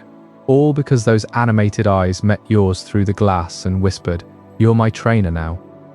Yet, even as Pikachu's glow bathed the globe, shadows of new horizons stirred in the code. Whispers from Game Freak hinted at vast new lands beyond Kanto's familiar trails. Towering peaks, swirling seas, and beasts unseen. What secrets would Johto unveil when the next wave crashed? Stick around for Chapter 11, the Johto expansion, where one region's dawn reshapes the entire Pokémon world forever. Before we dive deeper into this incredible journey, I'm curious, where in the world are you watching this from? Drop a comment below and let our global community know. And if you're finding this as mind-blowing as I am, hit that like button to help more people discover this story. With Pikachu now the undisputed mascot, zapping its way into hearts through that groundbreaking anime, Game Freak turned their exhausted eyes toward what they believed would be the grand finale of the Pokémon saga. Pokémon Gold and Silver weren't just sequels, they were crafted as the absolute final games in the series. A monumental capstone to pour every last ounce of creativity into before calling it quits. Tajiri and his team, still reeling from the whirlwind success of Red, Blue and Yellow, saw this as their swan song, a chance to double down on everything that made the world tick. The pressure was immense. The Game Boy Color had arrived, demanding sharper colors and bigger ambitions, but cartridges back then weren't infinite black holes for data. Game Freak dreamed of not one new region, but two Johto's misty peaks and winding paths layered right on top of the familiar Kanto countryside you'd fought through in the originals. Players would start fresh in Johto, grind through badges there, then sail back to Kanto for an epic post-game conquest, all on a single cart. It sounded impossible, like trying to stuff two sprawling worlds into a matchbox. Enter Satoru Iwata, the programming wizard from HAL Laboratory, whose legendary feat of compressing the game data to fit two full regions became the stuff of gaming legend. Iwata didn't just tweak a few files, he dove into the code's guts, stripping away inefficiencies with surgical precision, optimizing every sprite, every map tile, every battle animation, until the impossible shrank to fit. He slashed the data footprint by over 30% without sacrificing a single Pokémon cry or rustling leaf. Nights blurred into dawns as he wrestled algorithms that would choke modern machines, emerging victorious with a cartridge that held twice the world but weighed the same as its predecessor. Without Iwata's miracle, Johto stays a dream on a drawing board, and Pokémon ends at Generation 1. You boot up Gold or Silver, and the world feels alive in ways the originals never dreamed. Dawn creeps in slowly, painting routes in soft morning light where nocturnal hoot-hoots swap shifts with daytime rattatas. The day-night cycle wasn't a gimmick, it reshaped encounters entirely. Venture out at dusk, and ghastly haunt the shadows of Sprout Tower. Linger till midnight, and your odds spike for rare moonlit spawns. Time ticks in real time, synced to your internal clock, making every play session a fleeting window into a breathing ecosystem. Trainers nod off or wake up, their schedules shifting with the sun, pulling you deeper into this rhythm of nature, Tajiri always chased from his bug hunting days. Then there's Pokémon breeding, a revelation that turned the grind into Genesis. Daycare couples didn't just watch your muns, they sparked new life. Drop a male Pikachu and a female Raichu in the pen outside Goldenrod City, step away for real-world hours, and return to eggs hatching hybrids with inherited moves, fresh IVs, a whole evolutionary tree bent to your will. It echoed those childhood tadpoles Tajiri netted, watching them morph in jars, but scaled to hundreds of species. Shinies flickered into existence too, those 1 in 86,000 color swaps glinting like hidden treasures, turning random wild catches into heart-pounding lotteries. Japan got the drop first in late 1999, Gold and Silver exploding off shelves with 100 new Pokémon to chase, from the noble Typhlosion's fiery mane to the sly Umbreon's midnight rings. North America waited till October 15th, 2000, but the hype had crossed oceans already, fueled by anime tie-ins and whispers of this final evolution. Sales shattered records, proving Pokémon wasn't fading, it was metastasizing, 2 regions deep now, with breeding dens humming and nights alive with unseen eyes. Yet amid the triumph, Whispers stirred of something ancient beneath the surface, a creator myth that Arceus-like forces had forged this universe long before cartridges clicked. What if Johto's expansion peeled back layers to a cosmic origin story Game Freak barely grasped? We'll unravel that enigma next in Chapter 12, The Myth of the Creator, where the true architect of all Pokémon steps from the shadows. Satoru Iwata's compression wizardry squeezed 2 entire regions into those gold and silver cartridges, breathing new life into a series that Game Freak swore would end right there. But Pokémon didn't fade away. It swelled, generation after generation, pulling in new worlds and legends that whispered of something far older than any Game Boy screen. You felt it in those late-night Sinnoh nights, haven't you? Wandering the peaks of Mount Coronet, where the air hums with myths etched into stone tablets. That's where we turn now, shifting the focus to the in-universe lore and the legend of the original one, the force that birthed it all before the first Pokeball ever clicked shut. Deep in the heart of Sinnoh's lore, carved into the walls of ancient ruins and recited by elders under flickering lantern light, lies the tale of creation itself. Before mountains pierced the sky, or oceans carved their endless paths, there was nothing.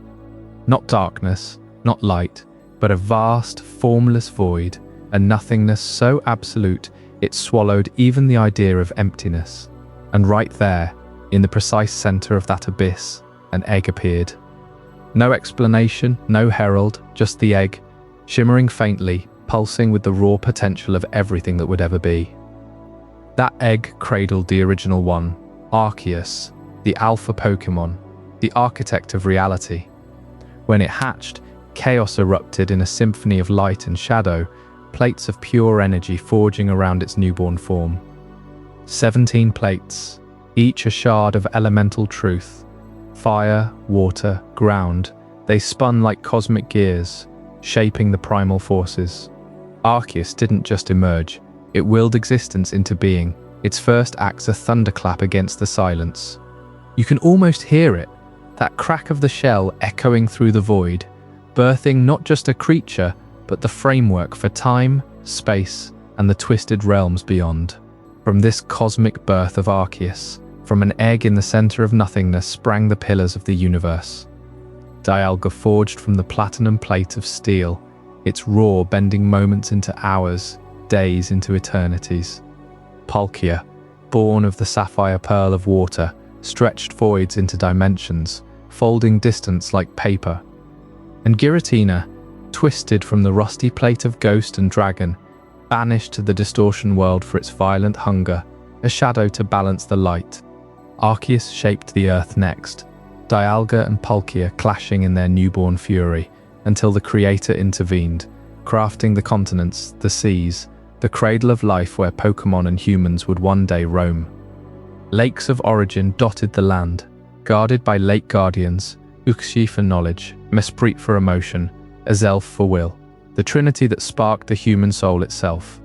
These Sinnoh myths aren't mere bedtime fables, they mirror the real-world complexity of the game's creation, a parallel so striking it feels deliberate.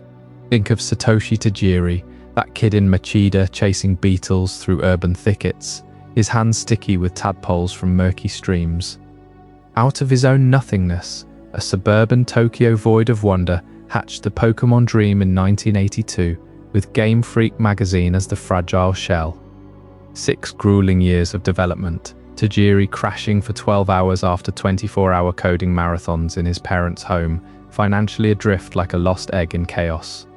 Ken Sugimori sketched Rhydon first, the drill-headed beast that pierced the silence, just as Arceus's plates forged the elements. Influences collided like Dialga and Palkia, the Game Boy link cable, where Tajiri saw insects tunneling through wires, and Ultra 7's capsule giants, sparking the capture mechanic from failed pitches of Capsule Monsters. Shigeru Miyamoto championed it to Nintendo, renaming it Pocket Monsters to dodge trademarks, much like Arceus taming primal deities into harmony. That February 27, 1996 launch in Japan? A quiet hatching in the void, red and green selling slow until Mew's Koro Koro Miracle exploded it worldwide. The The Pokémon Company solidified in 2000, but the lore's complexity echoes the franchise's own. Layers upon layers, from Johto's final gasp to Sinnoh's godly expanse, each generation a new plate added to the creator's wheel.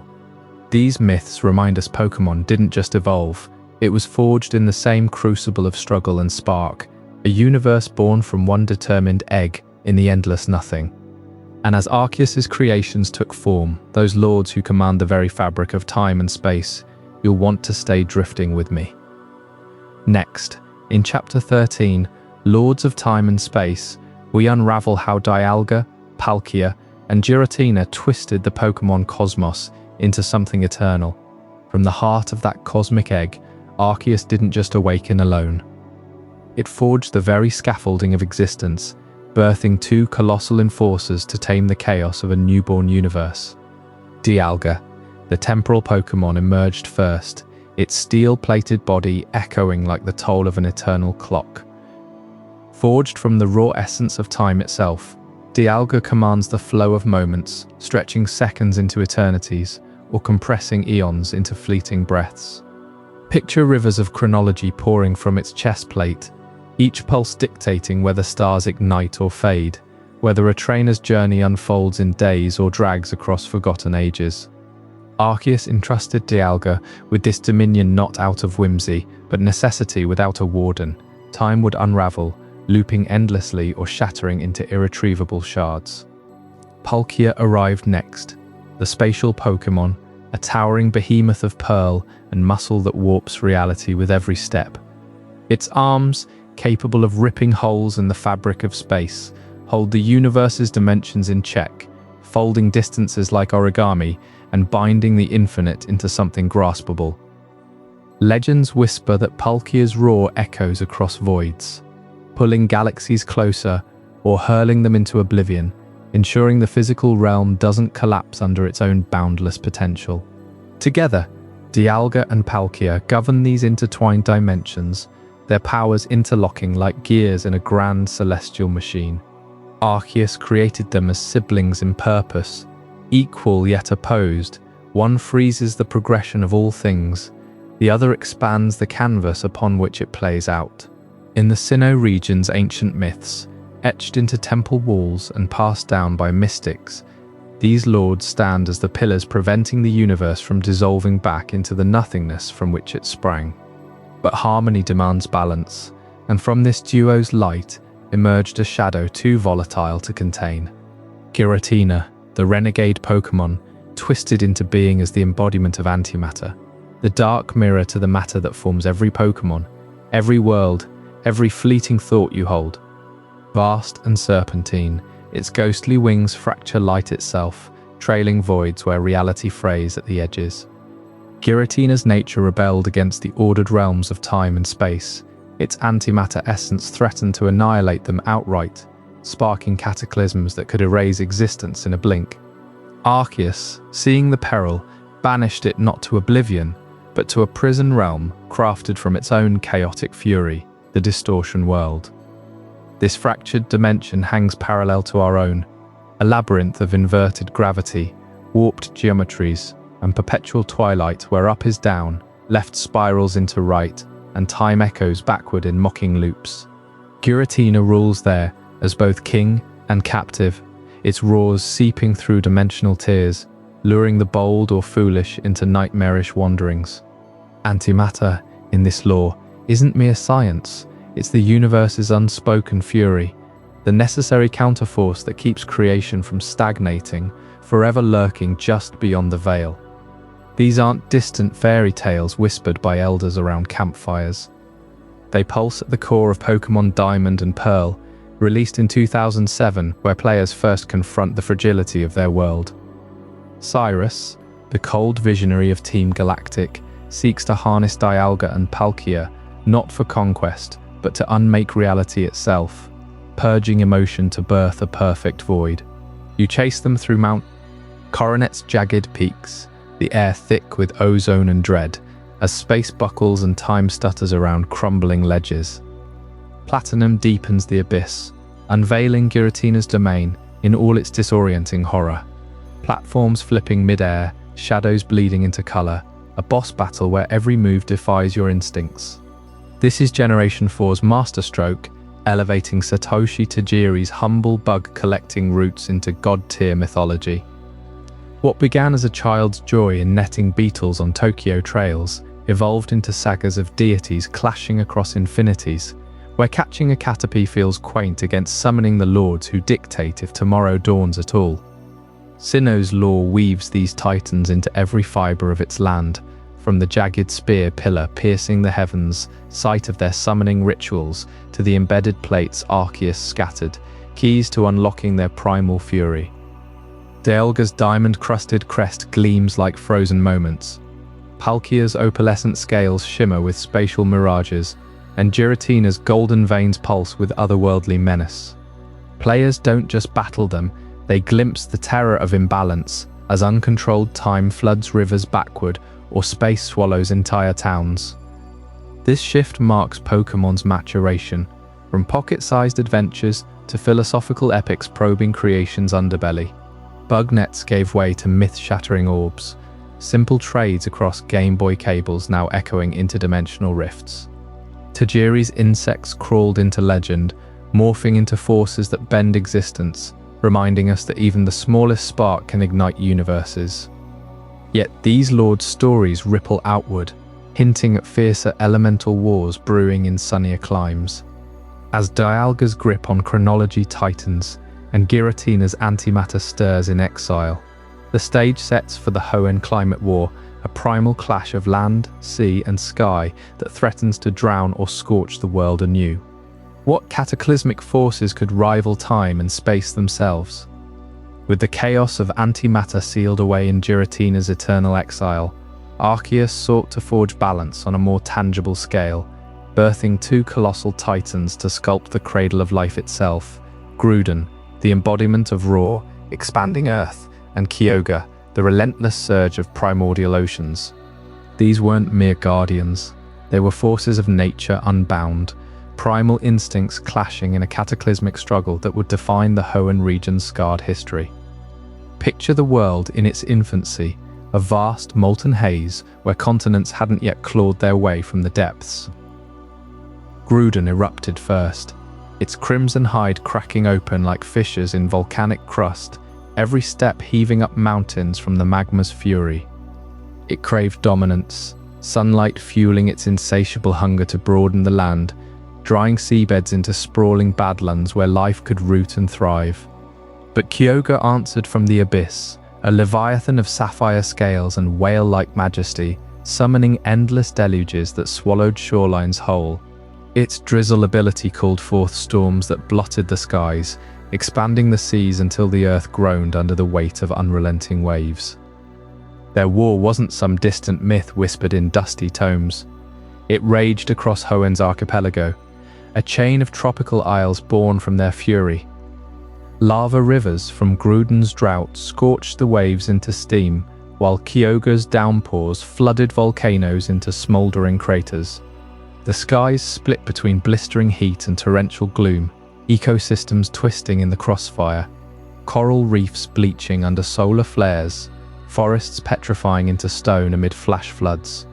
Villages clung to precarious cliffs, their people etching legends into cave walls of the climate war, where the two legends battled until exhaustion, slumbering in hidden lairs, Rhydon in the fiery magma chambers of Mount Chimney, Kyogre in the abyssal marine cave. Only the awakening of Rayquaza, the sky dragon high above the ozone layer, could intervene, its mega evolution form descending like a comet to quell the frenzy with Dragon Ascent.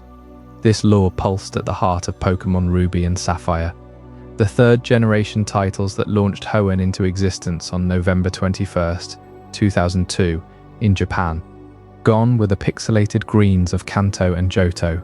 These games redefined the visual identity of the Pokémon world with breathtaking vibrancy. Lush mangroves swayed in pixel-perfect breezes, azure waves lapped at white sand beaches under perpetual twilight hues, and bioluminescent caves glowed with otherworldly luminescence. The double battle system mirrored the chaos of legendary clashes, forcing you to strategize flanks amid the humid sprawl of Route 104's flower fields or the sandy dunes of Route 111. Secret bases hidden in sandy nooks let you carve personal sanctuaries, while the Pokémon contest halls in Slateport City turned battles into spectacles of rhythm and flair, ribbons fluttering like victory banners in a post-war paradise. But Ruby and Sapphire didn't just paint a prettier picture, they unleashed mechanics that shattered competitive play forever. Abilities debuted here, innate powers tied to each Pokémon's essence, Groudon's Drought, igniting harsh sunlight to supercharge fire types, Kyogre's Drizzle summoning rain to drown foes in water dominance. No longer were battles pure type match grind, now Intimidate could slash an opponent's attack on entry, Levitate dodged Earthquake's rumble, and Speed Boost turned ninjas like Ninjask into untouchable blurs. Then came Nature's, subtle modifiers etched into every Pokémon's soul at birth. A timid nature might boost speed while curbing attack, tailoring your team like a master breeder honing bloodlines.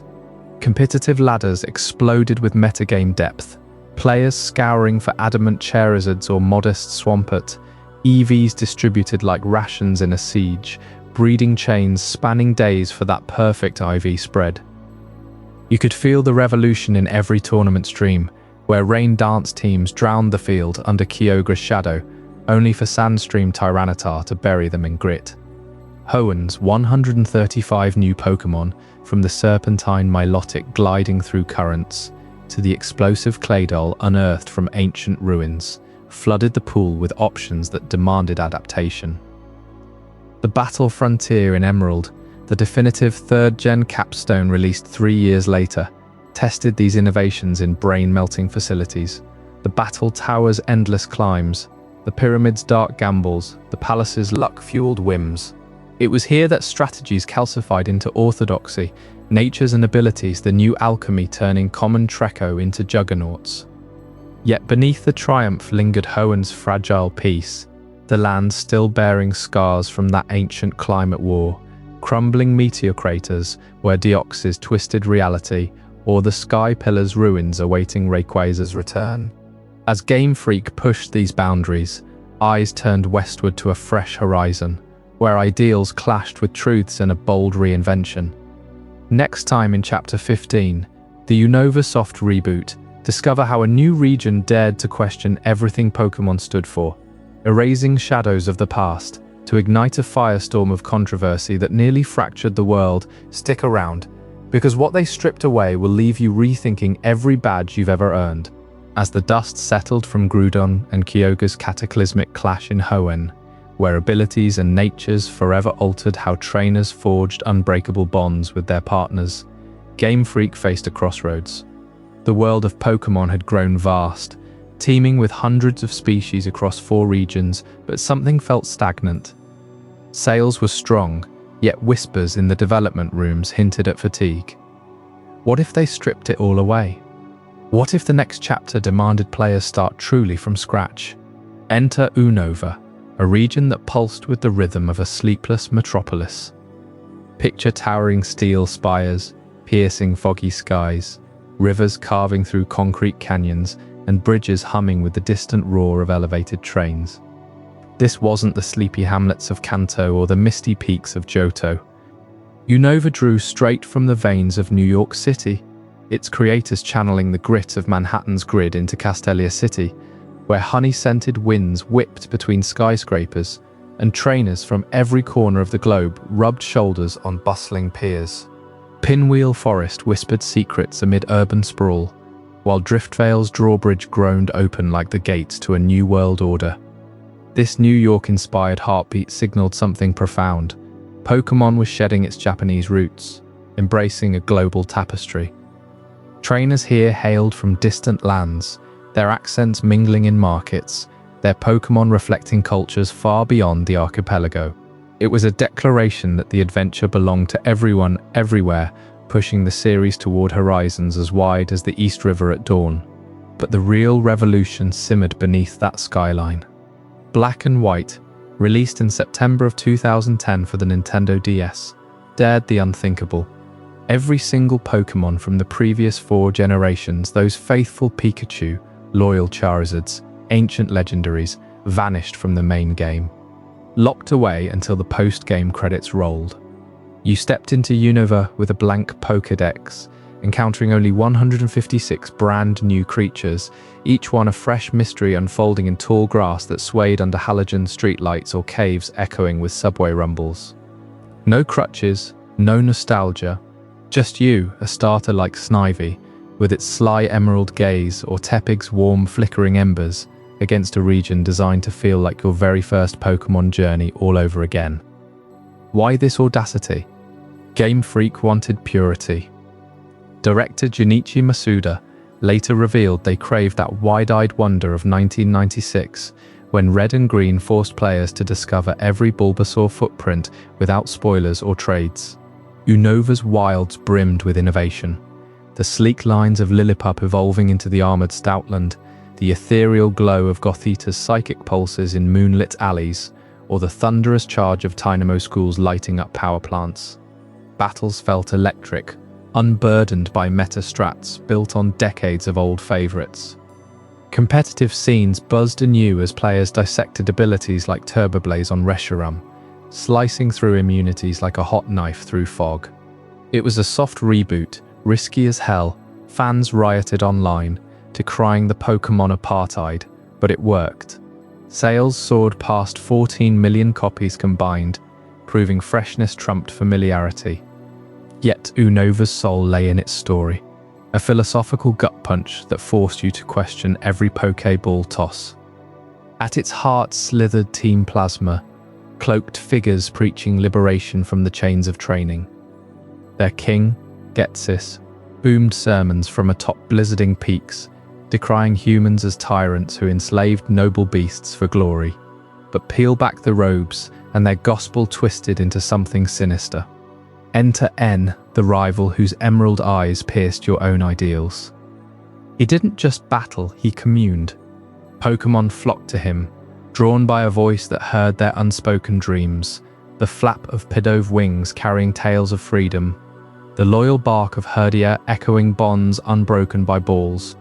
As your paths crossed from Nuvema Town's dew-kissed fields to Nimbusa's neon-lit gyms, N challenged you relentlessly. Do you think Pokémon like being caught, paraded, battled until they collapse? His Zoroark shifted shadows like doubts in your mind. His Sigilyph hovered with ancient wisdom from desert ruins. Team Plasma's philosophy dug deep, training as exploitation, bonds as illusions, freedom as the ultimate truth. They shattered the League, unleashed Zekrom's black lightning or Reshirom's white flames, forcing a region-wide reckoning. You, the silent protagonist, became the counterpoint, your team growing not through force, but quiet trust. Victini scampered from castle shadows, revealing truths Plasma buried. In the end, atop the Pokémon League's victory road, lined with blooming flowers defying winter, N's ideals shattered under Getsis's betrayal, exposing Plasma's hypocrisy, kings wielding slaves, while preaching emancipation. This narrative gripped you because it mirrored your own journey. Every capture in Unova felt heavier. Did that Patrat deserve the wild or your party? Team Plasma's echoes lingered in quiet moments, like watching your Emolga glide over Chargestone Cave's magnetic crystals, sparks dancing like fireflies questioning captivity.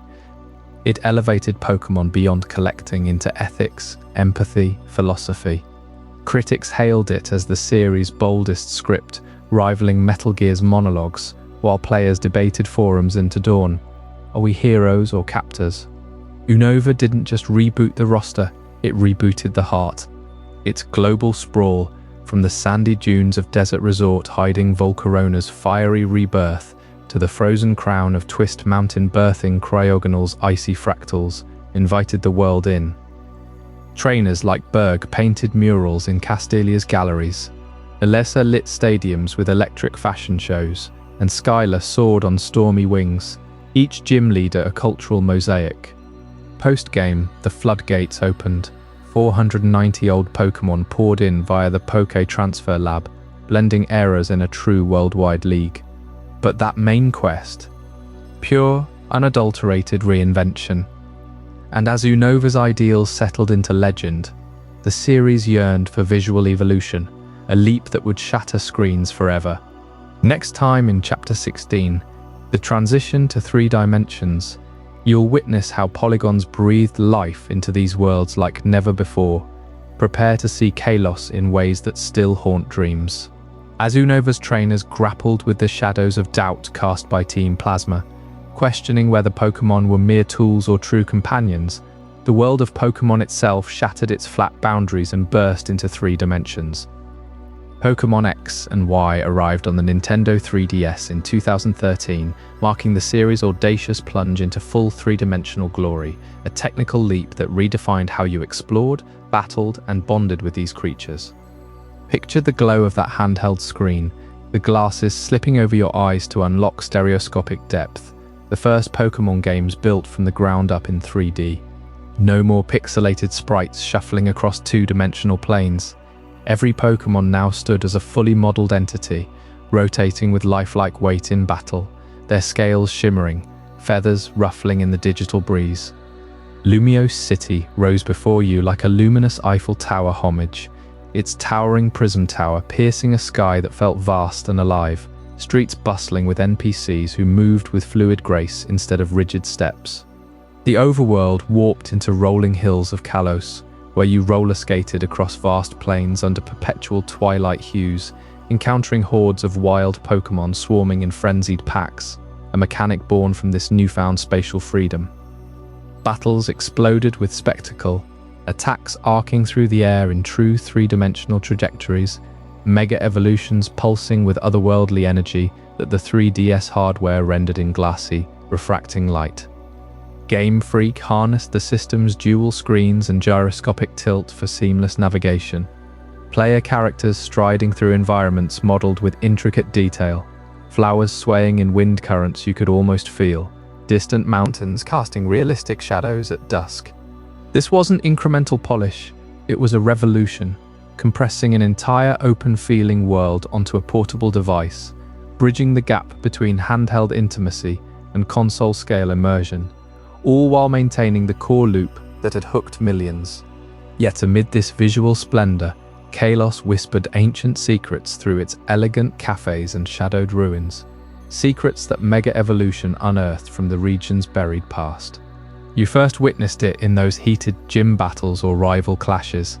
A trainer holds aloft a glowing keystone. Their bonded Pokémon clasps a Megastone embedded in its form, and in a blaze of radiant light, the creature transcends its limits. Charizard's wings blaze into a draconic inferno, Lucario surges with aura sharper than steel, Garchomp's fins slice the air like scythes. Mega Evolution wasn't mere power creep, it was a fleeting apotheosis, temporary and bond-dependent, demanding trust as deep as the lore it invoked. In Kalos, this mechanic wove directly into the fabric of history, transforming dusty legends into tangible myth. The region, inspired by the opulent beauty of France with its chateaux and lavender fields, hid a core of profound loss. 3,000 years prior, relentless wars had scorched the land, trainers unleashing Pokémon in futile bids for supremacy, bodies piling in fields now blooming with eternal spring. At the heart of that carnage stood Aze, an enigmatic king whose grief forged the unmaking of an age. His son, a boy who dreamed of Pokémon friendship beyond battle, fell in the Great War's maw, prompting AZ to craft the ultimate weapon. A colossal machine fueled by the very life force of countless Pokémon, siphoned through merciless Floette sacrifices. Legends murmur it was no simple cannon. This device, ringed with ancient power, could mega-evolve armies into godlike destroyers, or perhaps revive the fallen in twisted mockery of life. Fired once, it obliterated both warring kingdoms in a cataclysmic pulse, ending the conflict but scarring the world with unspoken horror. AZ's own Floette, a gentle bloom-bearer who had abandoned him in disgust at his atrocities, returned post-apocalypse with a miraculous flower to heal the wounded. Yet the king, hollowed by rage, rejected her mercy. That flower, infused with otherworldly essence, became the cornerstone of Mega Evolution's mystery, its power echoing in the Kalos legendaries Cernius and Weveltal, embodiments of life and death, locked in eternal dance. You chase these threads across Kalos's veins, the Pokémon village harboring war refugees, Aze's castle ruins etched with faded murals of mechanical behemoths, his eternal wanderings as an ageless ghost trainer, still clutching that ultimate weapon like a cursed talisman. Mega Evolution reframes it all, not as random upgrade, but as forbidden echo of Az's hubris, a power too volatile for mortals, unlocked only through profound trainer Pokémon synergy. Lysandra, the modern visionary twisted by the same war's legacy, seeks to cleanse the world with a revived weapon, blind to the cycle of destruction. In battling his Gyarados to Mega form, you feel the weight. Every flash of evolution carries Kalos's blood-soaked inheritance, a reminder that true strength blooms from harmony, not domination. The air in Kalos thickens with unresolved enigma. Did Az's weapon truly end the war, or seed deeper rifts? Whispers persist of dimensions bleeding through, shadows stirring beyond the veil. As we turn the page to Chapter 17, Alola and the Ultra Beasts prepare to plunge into tropical nightmares where otherworldly invaders claw through reality itself. What terrors from the void hunger for our world next? As the lights of Lumio's city dimmed and Mega Evolutions return their Pokémon to their primal states in Kalos, Game Freak transported you across vast oceans to the sun-drenched archipelago of Alola, the 7th generation's bold reinvention on the Nintendo 3DS. Here, in Pokémon Sun and Moon, released in 2016, the familiar path of badgers and gym leaders shattered like fragile coral under relentless waves. No more sterile arenas echoing with the clash of challenges. Alola demanded you immerse yourself in its island's raw, living pulse through the island challenge. You arrive as a newcomer to Melamela Island, the air thick with hibiscus scent and distant ukulele strains, befriended by a Rotom Dex that buzzes with irreverent commentary. Instead of queuing for a badge, captains like a lemur guide you to ancient trials, shrines hidden in lush jungles where you face totem Pokémon, colossal guardians swollen with power and flanked by allies that pulse with otherworldly aura. Complete the trial, prove your bond with your team, and the Kahuna steps forth, not as a rival in a boxed stadium, but on sun-baked beaches or misty peaks, their signature beasts roaring amid crashing surf or whipping winds. Each island, Akala's fiery ranches, Ulaula's haunted ruins. Pony's jagged cliffs builds this rite into a tapestry of culture, where Z-crystals awaken devastating Zib moves, channeling your Pokémon spirit into cataclysmic bursts of energy that light the night sky like falling stars. This departure from gyms wasn't mere novelty, it wove Alola's identity into your journey, making every victory feel earned through harmony with the land. Grand trials against kahunas like Hala or Olivia culminate in spectacles where the islands themselves seem to approve, the ground trembling as if the Tapus, Alola's goat-like deities of protection, watch from mist-shrouded peaks. Lurking beneath this vibrant surface, though Alola introduced regional variants, Pokémon reshaped by isolation and adaptation, a nod to Darwinian evolution, etched into their very forms. Picture Rattata, that scrappy urban rodent from Kanto, now Alolan Rattata with sleek purple fur and oversized ears, suited for nocturnal hunts in Alola's dense thickets. Raticate balloons into a buck-toothed brute, its cheeks pouching seeds like a living pantry, evolved not through levels alone, but by the archipelago's unique pressures. Scarcity forcing bulkier builds, nights demanding sharper senses. Persian prowls as the regal Alolan variant, ghostly white with hypnotic red gems for eyes, a predator born from misty highlands where stealth trumps speed. These weren't cosmetic tweaks, they embodied survival of the fittest, Pokémon diverging like Galapagos finches, their typings flipped. Electric fairy Rattata zapping foes with pixie sparks, dark ghost Persian phasing through shadows. Grimer oozes as Alolan Grimer, a toxic sludge of urban waste, pink and pulsating, feeding on pollution in Alola's underbellies before morphing into Mook's crystalline, jewel-encrusted horror. Even icons like Vulpix chill into ice types, their frosty coats perfect for highland frosts, Ninetales exhaling blizzards that bury trails in eternal winter. Raichu stands upright on hind legs, psychic surges bulging its belly like a charged battery, a form unlocked only through the Wild Thunderstone ritual on Executor Island. Game Freak layered this evolution with lore. Alola's Pokémon, separated by sea and storm for millennia, adapted ruthlessly, their genes twisting under environmental tyranny, proving that in the Pokémon world, stasis means extinction.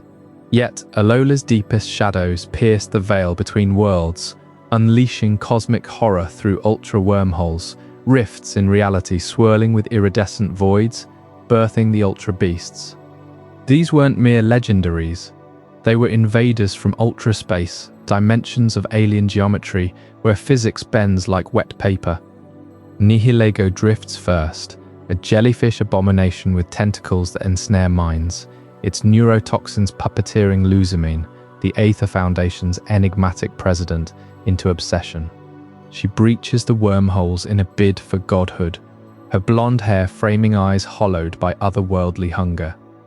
Kartana slices through steel like rice paper, a paper-thin mantis blade hurtling at supersonic speeds, while Celesteela rockets skyward on exhaust plumes, a massive celestial probe draining life from orchards. Pheromosa, the elegant yet lethal queen, outpaces light itself, her porcelain limbs cracking concrete.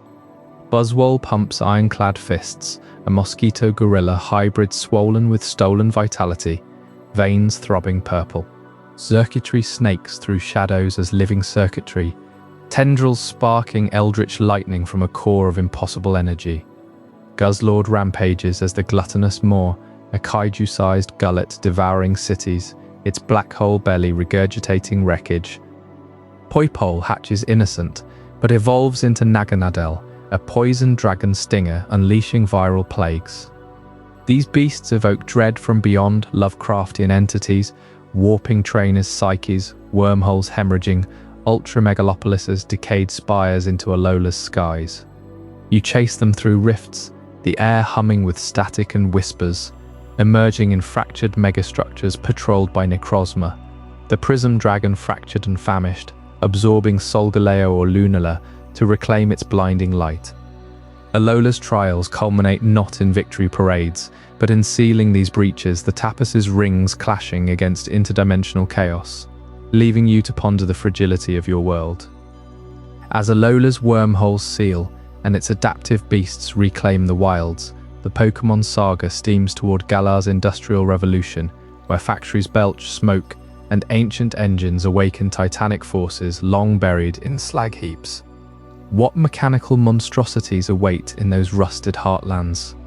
As the sun sets on Alola's rugged islands, where regional variants twisted familiar Pokémon into new evolutionary forms, and the island challenge shattered old traditions with trials of spirit and strength, a massive steam engine cuts through the fog-shrouded hills of Galar.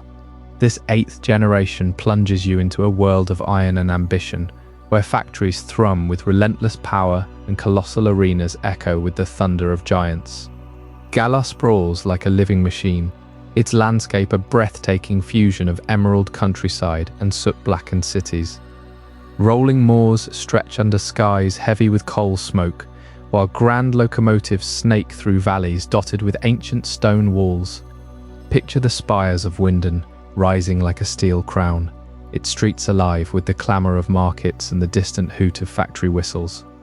This region draws straight from the United Kingdom's veins, channeling the grit of Manchester's mills, the pageantry of London's theatres, and the misty wilds of the Scottish Highlands. Every cobblestone path and ivy-cloaked ruin whispers of tea, soaked afternoons and roaring pub crowds, pulling the Pokémon saga back to its battling heartlands after years of experimental frontiers.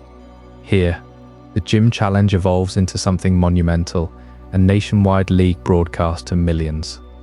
Young trainers don't just face badges in quiet dojos, they step into stadiums the size of football coliseums, floodlights blazing under night skies, tens of thousands chanting from the stands. The air crackles with anticipation as spotlights sweep the pitch, and the crowd's roar builds like a gathering storm.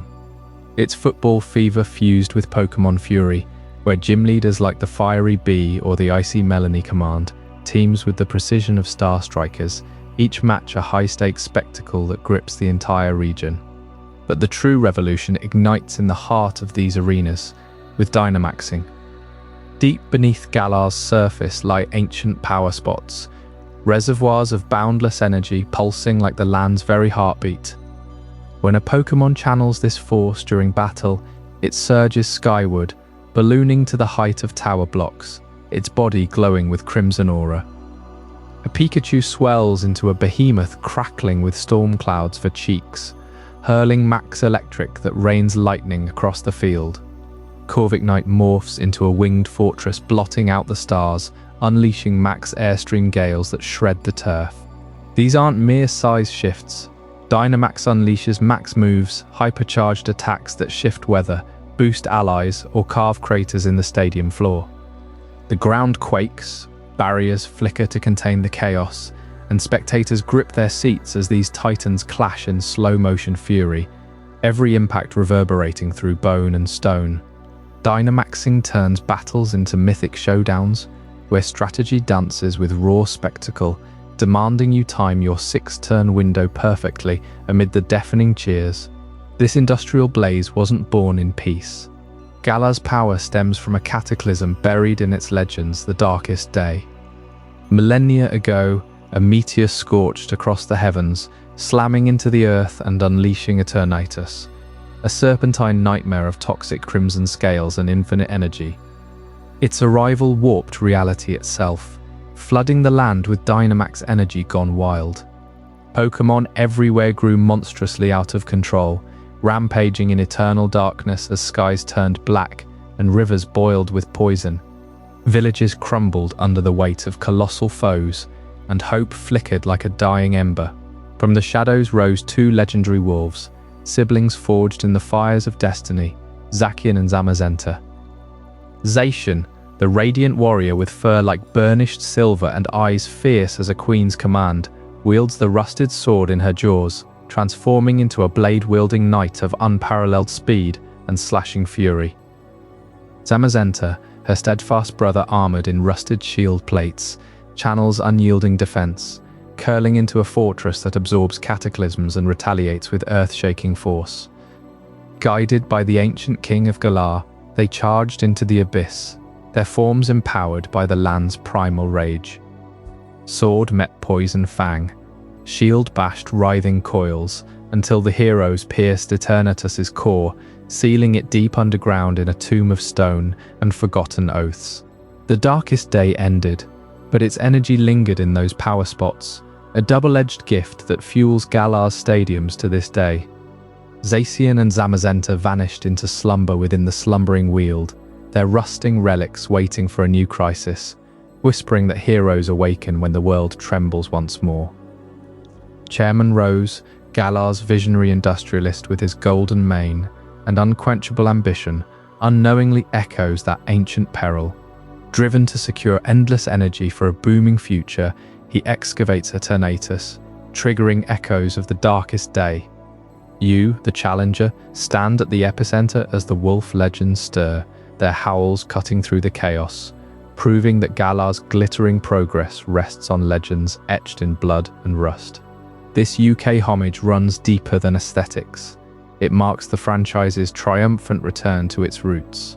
After Alola's evolutionary experiments and philosophical detours, Galar refocuses on the pure thrill of competition that sparked it all, mirroring the Game Boy Link cable trades where friends battled for glory in pocket-sized worlds. The stadium crowds evoke the global frenzy that exploded from Tajiri's bug hunts, now scaled to Premier League grandeur for a Western audience that propelled Pokémon to phenomenon status.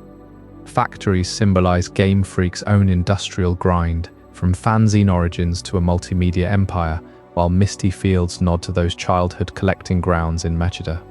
Galar feels like coming home, blending British countryside charm with the franchise's battling soul, reminding you why Pokémon endures, that electric rush of giants colliding under cheering skies.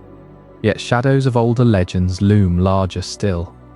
In Chapter 19, Legends of the past will unearth time-lost chronicles that rewrite Galar's fate and everything before it. What if the darkest day was merely a prelude to sins from antiquity? As the dust settled from Galar's darkest day, with Zacian and Zamazenta standing as eternal guardians against Eternatus's crimson skies, the Pokémon world whispers of even older shadows. Shadows from an age so primal that it predates the steel spires of stadiums and the roar of cheering crowds. Enter Hisui, the wild, untamed predecessor to Sinnoh, where the radical departure of Pokémon legends, Arceus, shattered every expectation of what a Pokémon game could be. You arrive in this frozen frontier, not as a triumphant champion, but as a humble outsider, shipwrecked on jagged shores beneath perpetual twilight. No linear path of badges awaits. Instead, the world unfolds around you, an open expanse of mist-shrouded peaks, thundering waterfalls and crimson-leaved forests that stretch endlessly under Hisui's brooding skies. Legends, Arceus ditches the turn-based battles of old for fluid, real-time action. You dodge slashing claws mid-leap, aim Pokeballs with a flick of your wrist, and weave through herds of stampeding herds. Crafting, survival, exploration, these become your new creed in a game that feels alive, breathing with the wind-swept urgency of a frontier untamed. This is no mere remake or sequel. It's a bold reinvention, thrusting you into Hisui's heart around the year 1900, when the land was a powder keg of fear and mystery. Humans here don't command Pokémon with a whistle or a badge. They cower. Villages huddle behind wooden palisades, lanterns flickering against the encroaching night as massive silhouettes prowl the tree lines. Noble Pokémon, colossal titans blessed or cursed by the land itself, rampage unchecked. Cleaver's scythes carve through ancient groves like whispers of thunder. Lilligant's petals unleash hypnotic gales that bend minds and shatter stone. These aren't partners. They're forces of nature, revered and dreaded in equal measure. Picture the Diamond Clan, cloaked in furs and howling praises to Dialga, the Lord of Time whose roars warp the fabric of moments themselves. They etch their lives into the rhythm of day and night, offering bloody tributes to appease the dragon's endless march. Across the divide, the Pearl Clan bows to Palkia, architect of space, their rituals summoning rifts that swallow horizons whole. And caught between them, the Galaxy team, scholars and surveyors, forging a fragile unity under the banner of knowledge. Tensions simmer like embers in a blizzard. Raids erupt at dawn, arrows flying as clans clash over divine favor, while unchecked Pokémon shatter the fragile peace. Exploring the era when humans feared Pokémon rather than befriending them pulls you into a raw, unflinching origin tale. No grand balls or elite trainers here. Survival means stealth over spectacle. You sneak through tall grasses, heart-pounding as alpha Pokémon. Oversized behemoths with glowing eyes patrol their domains. A single misstep, and you're flung skyward by a rampaging Weirdeer, its antlers crackling with spectral energy. Bonds form not through battles won, but through quiet observation, scattering berries to calm frenzied spirits, earning trust drop by glittering drop. Hisui teaches you that Pokémon were once gods among beasts, their power unchecked until humanity dared to reach out. At the core of this upheaval lie the origins of the Pokéball and the first attempts at cataloguing the world. Forget the sleek chrome spheres of modern eras. Hisui's balls emerge from humble apricorns, those knobby fruits harvested from sacred trees under moonlight's glow. You carve them yourself, stuffing them with tumblestones for weight, sealing them with sealing wax that hisses like a serpent's breath. These primitive capsules, rough-hewn, unreliable, mark humanity's first fumbling grasp at containment. Toss one true, and a wild Bidoof tumbles inside with a muffled thud. Miss, and it bursts open, unleashing fury anew. Ginkgo, the grizzled craftsman, guards these secrets in his riverside hut, his hands scarred from countless failures, muttering of ancient recipes passed down through shadowed generations. But capture alone couldn't tame the unknown. enter the Galaxy team's audacious mission. The Survey Corps, led by the enigmatic Professor Laventon, a bespectacled visionary from distant lands. He tasks you with the impossible: observe, sketch, catalogue every creature in Hisui's vast wilds. This births the first Pokédex, not a digital marvel, but a leather-bound tome filled with ink-smudged pages. You crouch for hours by bubbling springs, noting Glameow's sinuous prowl, or scale sheer cliffs to witness Togekiss's ethereal dives. Each entry unlocks distortions in reality itself, space-time rifts spewing spectral echoes of Pokémon from eras unborn. Noble conquests demand you weaken the Titans with balms and balls, transforming terror into tentative alliance. Deeper still, whispers of Arceus echo through the Obsidian Trenches and Celestica Trail. The creation deity, said to have birthed the Sinnoh trio from its 1,000 arms, slumbers in myth until calamity stirs it awake. Volo, the wandering merchant with eyes like fractured amber, unravels threads of betrayal and ambition, his pursuits dragging you toward the Hall of Origins. Here, plates of cosmic power shimmer, hinting at the alpha and omega of all Pokémon kind. Hisui isn't just a prequel, it's the forge where fear alchemizes into friendship, where the Pokéball evolves from crude nut to world-changing wonder and cataloguing sparks an endless quest for completion. Yet even as you seal the final rift, sealing Hisui's chaos under Starlit Redemption, questions linger in the mist. Paradoxes await, creatures that defy time's arrow, twisting Paldea's sun-baked paradoxes into enigmas that will unravel everything you thought you knew. Up next, Chapter 20, The Paldean Paradox. I hope you're as amazed by this as I am. If you want to stay updated on more content like this, make sure to subscribe and join our community of curious minds. Trust me, what's coming next will challenge everything you thought you knew.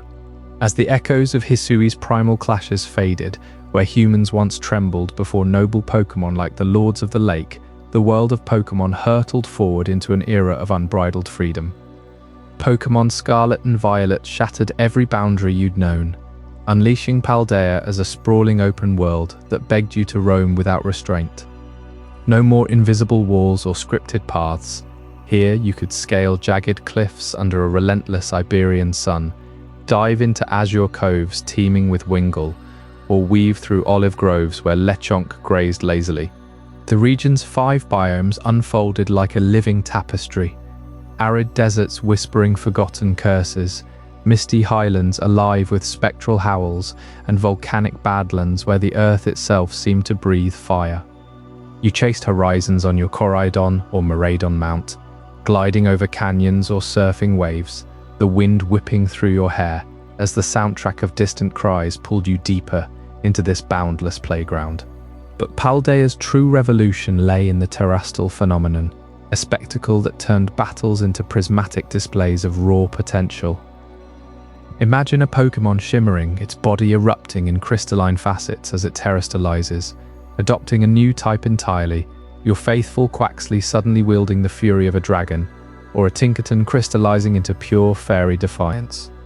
Terra Shards, those glittering relics buried in the wilds, unlocked this power, letting you customize raids against towering Terra Pokémon that dominated the landscape like jeweled colossi. It wasn't just combat flair. Terastal wove into Paldea's lore as a gift from the ancient stony king Terrapagos, hidden deep in the Earth's core, symbolizing evolution's next leap, Pokémon transcending their innate limits. Much like the trainers who bonded with them, your journey began innocently enough at the orange-tiled halls of Naranja Academy, or Uva if you chose Violet's path, a sprawling campus perched on cliffs overlooking the Mediterranean sparkle of the West Province. Here, amid chattering classmates and the scent of fresh paella from the cafeteria, you uncovered the treasures of ruin, Okidogi, Munkidori, Fezandipiti, and Sinistra, corrupted relics of a bygone dynasty that once guarded Paldea's prosperity. Their shadows loomed over the Elite Four's stadium spectacles, where Dynamaxing's echoes met Terrastal's gleam, in crowds roaring for glory. Yet, beneath this vibrant normalcy simmered a darker pulse, the Starfall Street Gang, Penny's digital hideout in the Academy's very walls, and whispers of a forbidden crater that would unravel everything. That crater was Area Zero, a yawning abyss at Paldea's heart, ringed by sheer drops and perpetual storms, where research stations lay abandoned like ghosts of hubris. Descending its layered depths felt like plunging through time's fractured veil. First the coastal shallows with bioluminescent blooms, then fungal caverns echoing with unseen footsteps, and finally the crystalline heart where gravity twisted and colors bled unnaturally. Here emerged the paradox Pokémon, Paldean anomalies that defied the laws of existence, ancient beasts like roaring great tusk and sandy shocks, hulking echoes from eons past, clashing with futuristic counterparts such as Roaring Moon and Iron Valiant, sleek machines fused with draconic ferocity. These weren't mere variants, they were invaders from colliding timelines, pulled through distortions that scientists had torn open in reckless pursuit of immortality. The convergence hit like a thunderclap. Scarlet's path revealed ancient paradoxes, primordial titans that roamed Hisui's wilds before humanity's surveys tamed them, echoes of Arceus's legends, now warped into Paldea's soil. Violet countered with future shades, cybernetic predators hinting at a mechanized tomorrow where Pokémon and tech blurred into one. Area Zero wasn't just a hole in the ground, it was a nexus where Terrapago slumbered as the architect, its shell birthing terror energy while rifts bled past and future into the present. The professor's AI avatar, a digital spectre born from desperation, guarded this chaos, her experiments fusing timelines in a bid to defy death itself. You felt the weight of it, the ground trembling under clashing eras, air thick with ozone and decay, every shadow concealing a roar from yesterday or tomorrow. At the core of this temporal storm lay the Way Home storyline, an emotional tether that grounded Paldea's grand paradoxes in raw human frailty. Arven's voice cracked over the radio as he pleaded for your help, his Mabostiff wasting away from the tainted Herba Mystica, those miraculous berries hidden across Titan layers, doled out like salvation in a world of giants. Nimona, your ever-eager rival, chased battles to fill the void of her champion's isolation, her eyes lighting up only when sparks flew between you.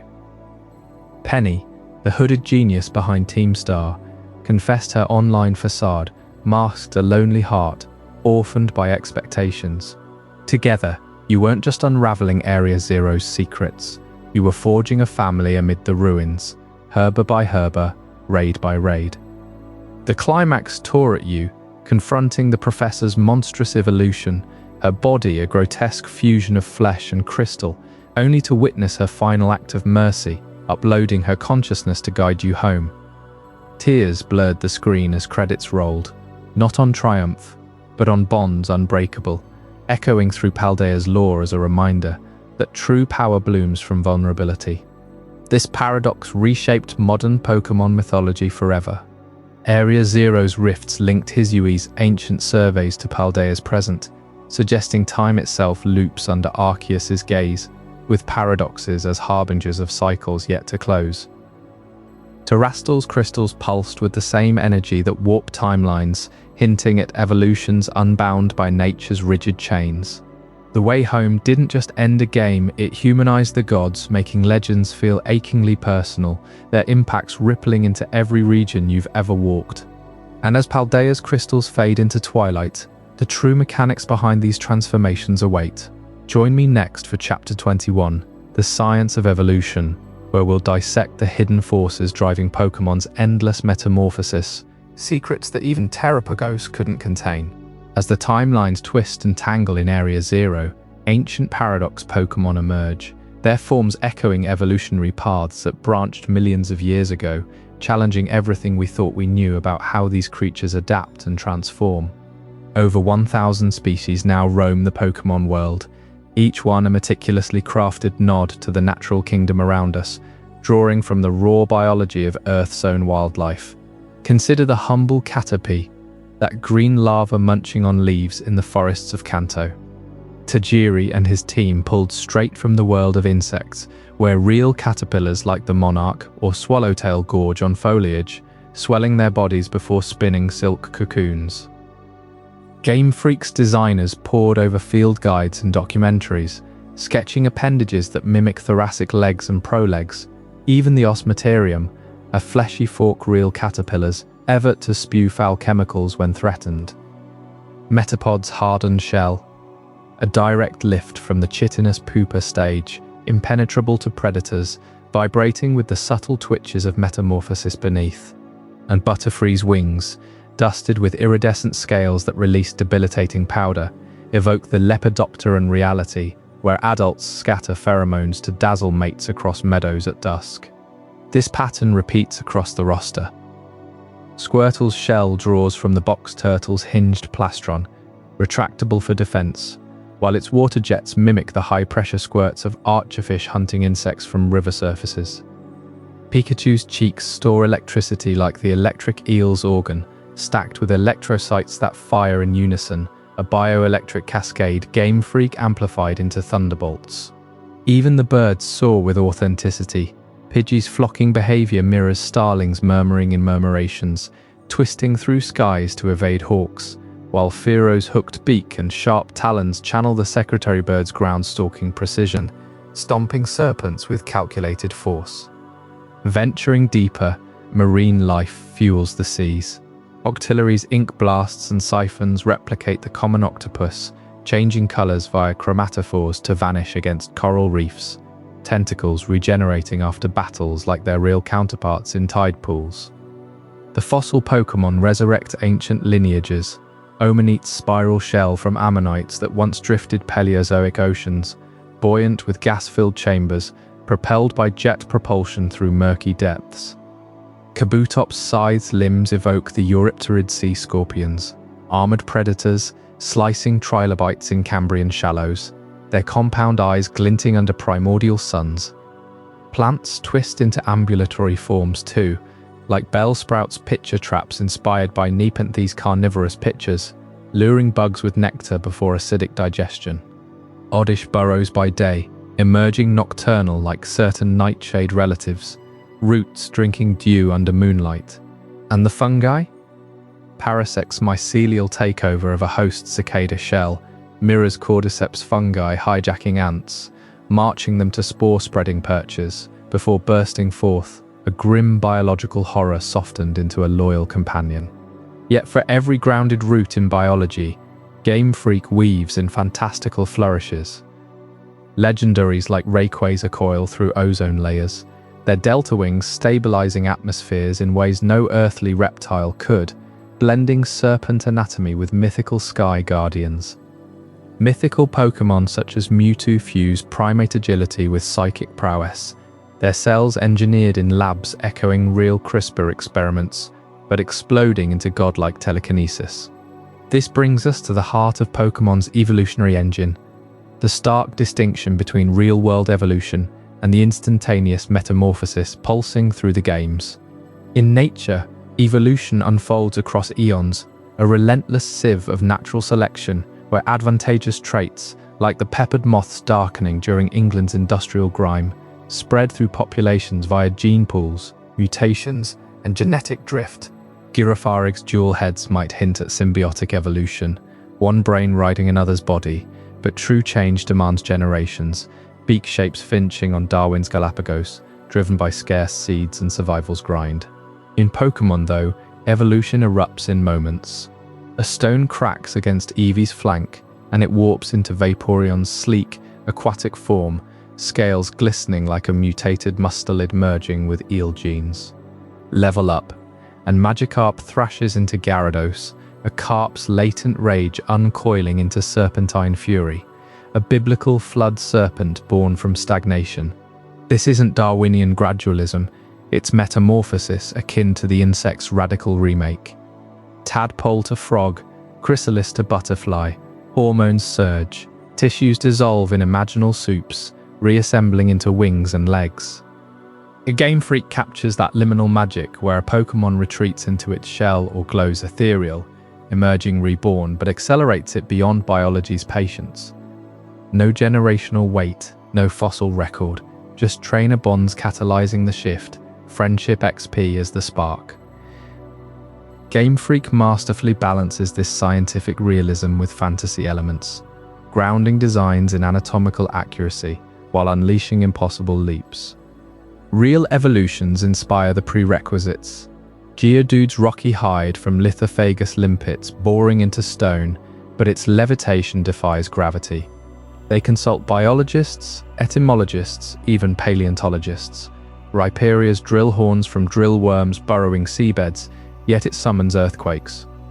Regional variants like Alolan Rattata evolve via environment, echoing phenotypic plasticity in Darwin's finches or cichlids, adapting to African Rift Lakes chemistry. Hisuian forms in Legends Arceus nod to convergent evolution, Zoroark's illusory fur mimicking adaptive radiation where isolated islands birth mimicry masters. Fantasy elevates it. Mega evolutions pulse with megastones, temporary atavisms unlocking primal might, like Charizard X's Dragonfire roaring from reptilian ancestors never quite realized. Gigantamaxing swells bodies to Colosseum scale, cellular hyperplasia gone wild, yet retaining behavioral quirks, like Toxtricity's punk rock snarls echoing territorial calls. Terastal crystallizes types, a mineral exoskeleton shifting affinities mid-battle, pure invention atop chitinous precedents. Through 9 generations, this alchemy sustains wonder. 1,000 plus species, each a biological mosaic, fish scales on dragons, fungal caps on bugs, yet evolving in bursts that trainer wills into being. It's why a Paldean Taurus charges with fighting spirit, its form honed by plains pressures, or a future paradox roaring from timelines unborn. But beneath the surface spectacle lies a thriving ecosystem of strategy, where these evolved powerhouses clash in shadows far from stadium lights. Up next, Chapter 22, the competitive underground, where battles turn brutal, metas shatter, and the true architects of dominance emerge from the digital depths. While we've marveled at the biological sparks behind Pokemon's evolutions, those sudden, shimmering transformations that echo caterpillars into butterflies, yet defy nature's slow grind, a deeper truth emerges in the battles themselves. Trainers don't just catch and evolve, they sculpt living weapons from hidden codes buried in every Pokemon's essence. You feel it first in the roar of crowds at massive arenas, where the Pokemon World Championships have risen from humble beginnings to claim the throne of organized play. It started small, back in 2003 with Nintendo's first official invitational in Hawaii, just a handful of top players dueling under the tropical sun. But word spread like wildfire through fan sites and local tournaments, drawing hundreds, then thousands. By 2008, the event exploded in scale, filling convention halls in cities like Honolulu and later Seattle, with live streams pulling in viewers from every corner of the globe. Today, these championships crown world champions in front of tens of thousands, offering scholarships worth tens of thousands of dollars and etching names into Pokemon history. At the heart pulses the VGC scene, video game championships, the official doubles format that demands split-second synergy between 2 Pokemon at once. No singles allowed, pure chaos controlled by iron strategy. What elevates this from playground scraps to grandmaster chess lies in mechanics you never see on screen. The invisible architecture of power, individual values and effort values, or IVs and EVs. Every Pokemon hatches with IVs, 6 hidden numbers, 1 for each stat like attack, speed, special defense, locked between 0 and 31, randomly assigned like a genetic lottery. A wild Rattata might roll a measly 5 in speed, dooming it to lag forever, but breed it right with a Ditto holding an Everstone. Chain it through daycare cycles and you chase perfection. 31 across the board, the pinnacle that separates contenders from champions. Then come EVs, earned the hard way through grinding battles. 4 points per defeated foe, but only in specific stats, capped at 252 per category, 510 total. Defeat 100 Magikarp for special attack, cycle through power items and vitamins, and watch your Garchomp surge from decent to devastating, outspeeding threats it once feared. Masters don't stumble into this, they live it. You log hours in the battle tower, mapping enemy teams before the first move, calculating hyper-offense spreads or bulky walls tuned to the decimal. Natures tweak it further. A jolly Gyarados boosts speed at attack's expense, while abilities, items like Choice Scarf or Life Orb, and type coverage weave the ultimate squad. One misstep in EV allocation, and your ace folds to a counter you never saw coming. This is high-level play distilled, not raw power, but precision engineering, where a single point in speed IVs decides championships. And it all bloomed from the community itself, that ragtag army of fans who turned a children's collecting game into a sprawling esport empire. Forums like Smogon birthed the meta, dissecting every generation's ban list, Uber's tiers born from player votes and data dives. Streamers on Twitch pack stadiums virtually, theory crafters upload spreadsheets tracking win rates down to the thousandth, and local leagues in every town feed the pipeline to Worlds. What began as kids trading at recess evolved into pro circuits with casters, analysts, and prize pools rivaling traditional sports. Parents once dismissed it as fad, now corporations sponsor it. Universities scout talent, and the underground pulses with custom ROM hacks and simulator showdowns on Pokémon Showdown, where global ladders never sleep. They didn't wait for Nintendo, they built the Colosseum. Yet even as VGC masters perfect their brews, shadows linger in the design vaults, prototypes scrapped before they could battle. Those forgotten sketches and abilities that almost reshaped everything await in Chapter 23, the lost designs. While the competitive underground obsesses over flawless individual values and effort values to craft unbeatable teams, the very foundation of Pokémon hides its own unfinished edges, creatures dreamed up in the heat of development that slipped away before the world ever knew them. Deep in the archives of Game Freak's frantic 6-year grind, beta Pokémon emerged as raw sketches of Satoshi Tajiri's insect-hunting soul translated into pixels. These weren't polished stars like Pikachu or Charizard, they were experiments, half-formed beasts born from endless prototypes, tested on flickering Game Boy screens during all-night coding marathons. Picture Tajiri, crashing for 12 hours at a time in his parents' Machida home, waking to refine ideas that captured the thrill of tadpoles wriggling in jars or beetles clashing on branches. Some made the cut, evolving into the 151 icons of red and green. Others? They vanished, their sprites buried in code dumps unearthed by data miners decades later. Take the elemental lineup that almost reshaped the type chart. Early concepts floated pure fire, water and grass starters unbound by the final game's balance, hulking angular forms that hinted at a wilder ecosystem. One forgotten fire type loomed like a molten golem, its body a cascade of jagged flames too intricate for the Game Boy's sprite limits. Water variants swirled with tentacle-like frills, evoking Ultraman's Capsule Monsters, but straining the hardware's color palette. Grass designs sprouted asymmetrical leaves and vines that tangled in animation tests, demanding frame counts the system couldn't handle.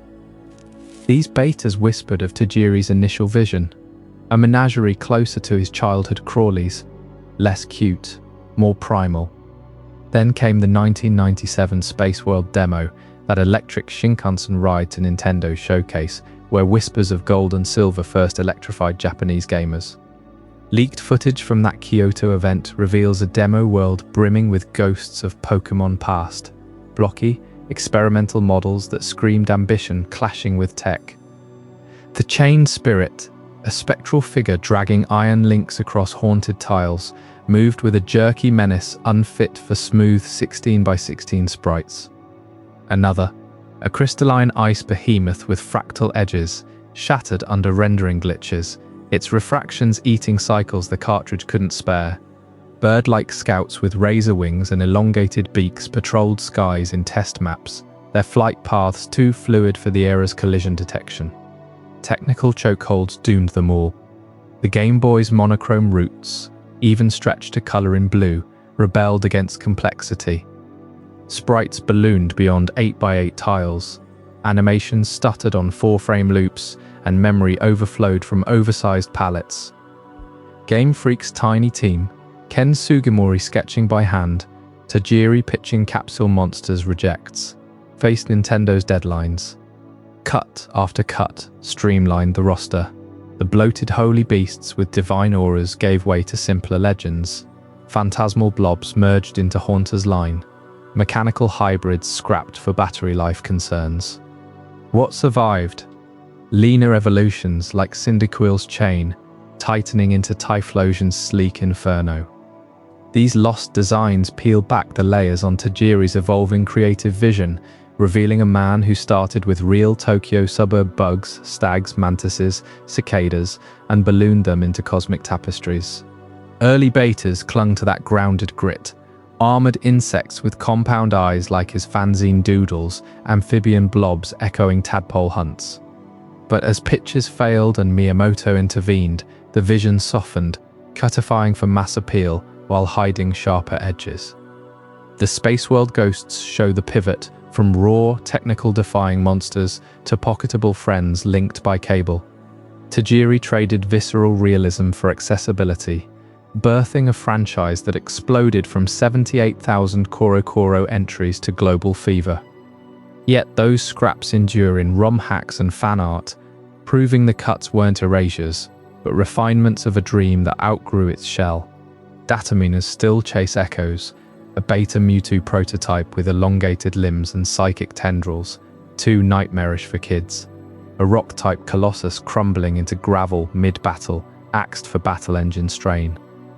Even Rhydon, the first Sugimori designed to stick, had rougher horns in prototypes, hinting at scrapped drill evos. Each deletion forced Tajiri to distill essence. Fire as passion, not inferno.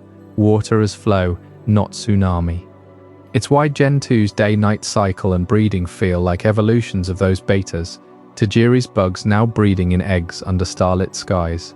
This pruning shaped everything, from Hisui's fearful humans to Paldea's paradoxes, ensuring Pokémon scaled 9 generations without buckling. The Lost Ones remind us, perfection came from sacrifice.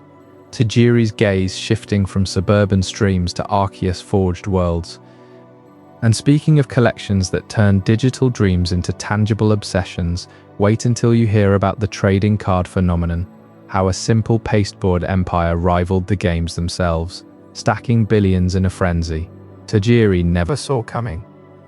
While those beta Pokémon from the 1997 Space World demo slipped away into the shadows of development history, never to grace the final games, one format captured their spirit of discovery and rarity like nothing else. The Pokémon trading card game burst forth in October of 1996, mere months after Red and Green hit Japanese shelves, transforming a video game novelty into a tangible obsession that swept playgrounds worldwide. Kids clutched foil packets at recess, ripping them open with feverish hands, the crinkle of wrappers echoing like treasure hunts in every schoolyard. Wizards of the Coast, fresh off Magic, The Gathering success, licensed the game and unleashed the base set in the United States by early 1999, but Japan had already ignited the fuse. Charizard's roaring holographic form leaped from those first Japanese booster packs, its flames seeming to flicker under fluorescent classroom lights. This wasn't just cards, it was Pokémania incarnate, fueling the late 90s frenzy where Pokémon invaded every corner of kid culture, from lunchbox trades to heated after-school battles that turned friends into rivals overnight. Picture the chaos, lines snaking around card shops, parents bewildered by their children's sudden expertise in energy costs and type advantages. Schools issued bans on trading to curb fights over prized pulls, yet the underground economy thrived. By 1998, as Red and Blue crossed the Pacific, the TCG had sold millions, its structured duels mirroring the game's battles, but adding a layer of bluff and strategy that hooked even non-gamers. It amplified the core thrill of collecting, hunting the elusive building decks that felt alive with potential victories.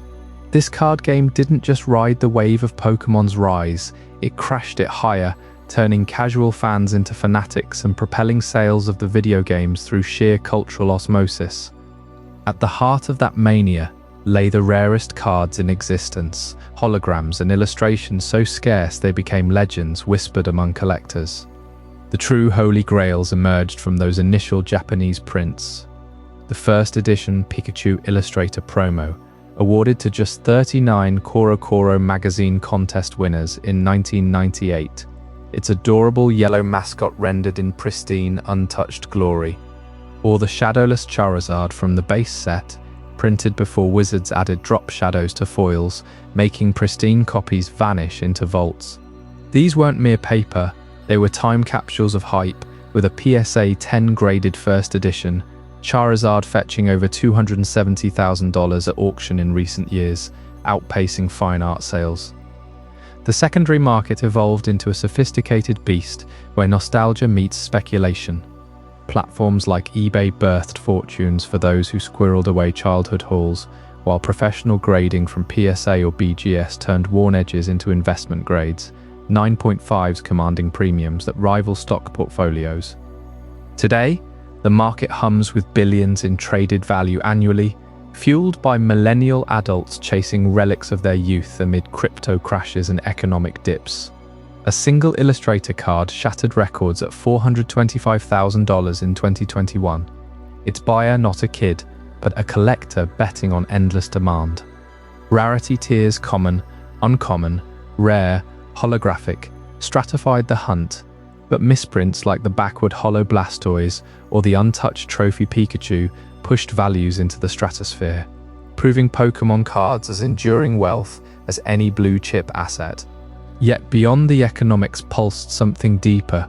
The TCG expanded Pokémon's lore in ways the games could only dream of, through artwork that breathed new life into familiar faces and flavor text that whispered untold stories. Artists like Mitsuhiro Arita redefined icons.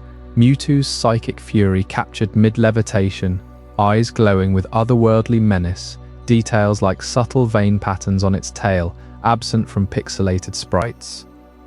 Ken Sugimori's evolutions gained epic backdrops, Venusaur rooted in ancient forests, its bulb pulsing with bioluminescent spores under a starry canopy, evoking ecosystems the games merely hinted at.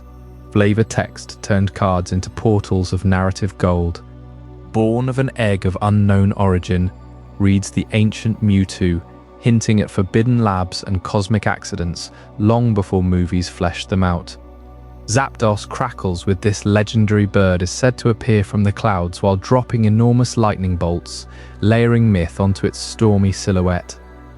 Illustrator cards featured bespoke scenes, Pikachu sketching under a cherry blossom tree, a meta nod to the artists themselves, while promo texts teased events like, "This powerful Pokémon cannot be found in the wild," fueling hunts for distribution exclusives. These snippets wove a richer tapestry, suggesting alliances, rivalries, and hidden evolutions that Game Freak later canonized, turning every deck into a living grimoire of the Pokémon world. Collectors pored over these details late into the night, decks shuffled across kitchen tables becoming gateways to expanded universes. The artwork's uniqueness, alternate poses, dynamic angles offered glimpses of Pokémon personalities unbound by battle screens, like Alakazam's scholarly gaze amid floating spoons or Jigglypuff's serene lullaby under moonlight.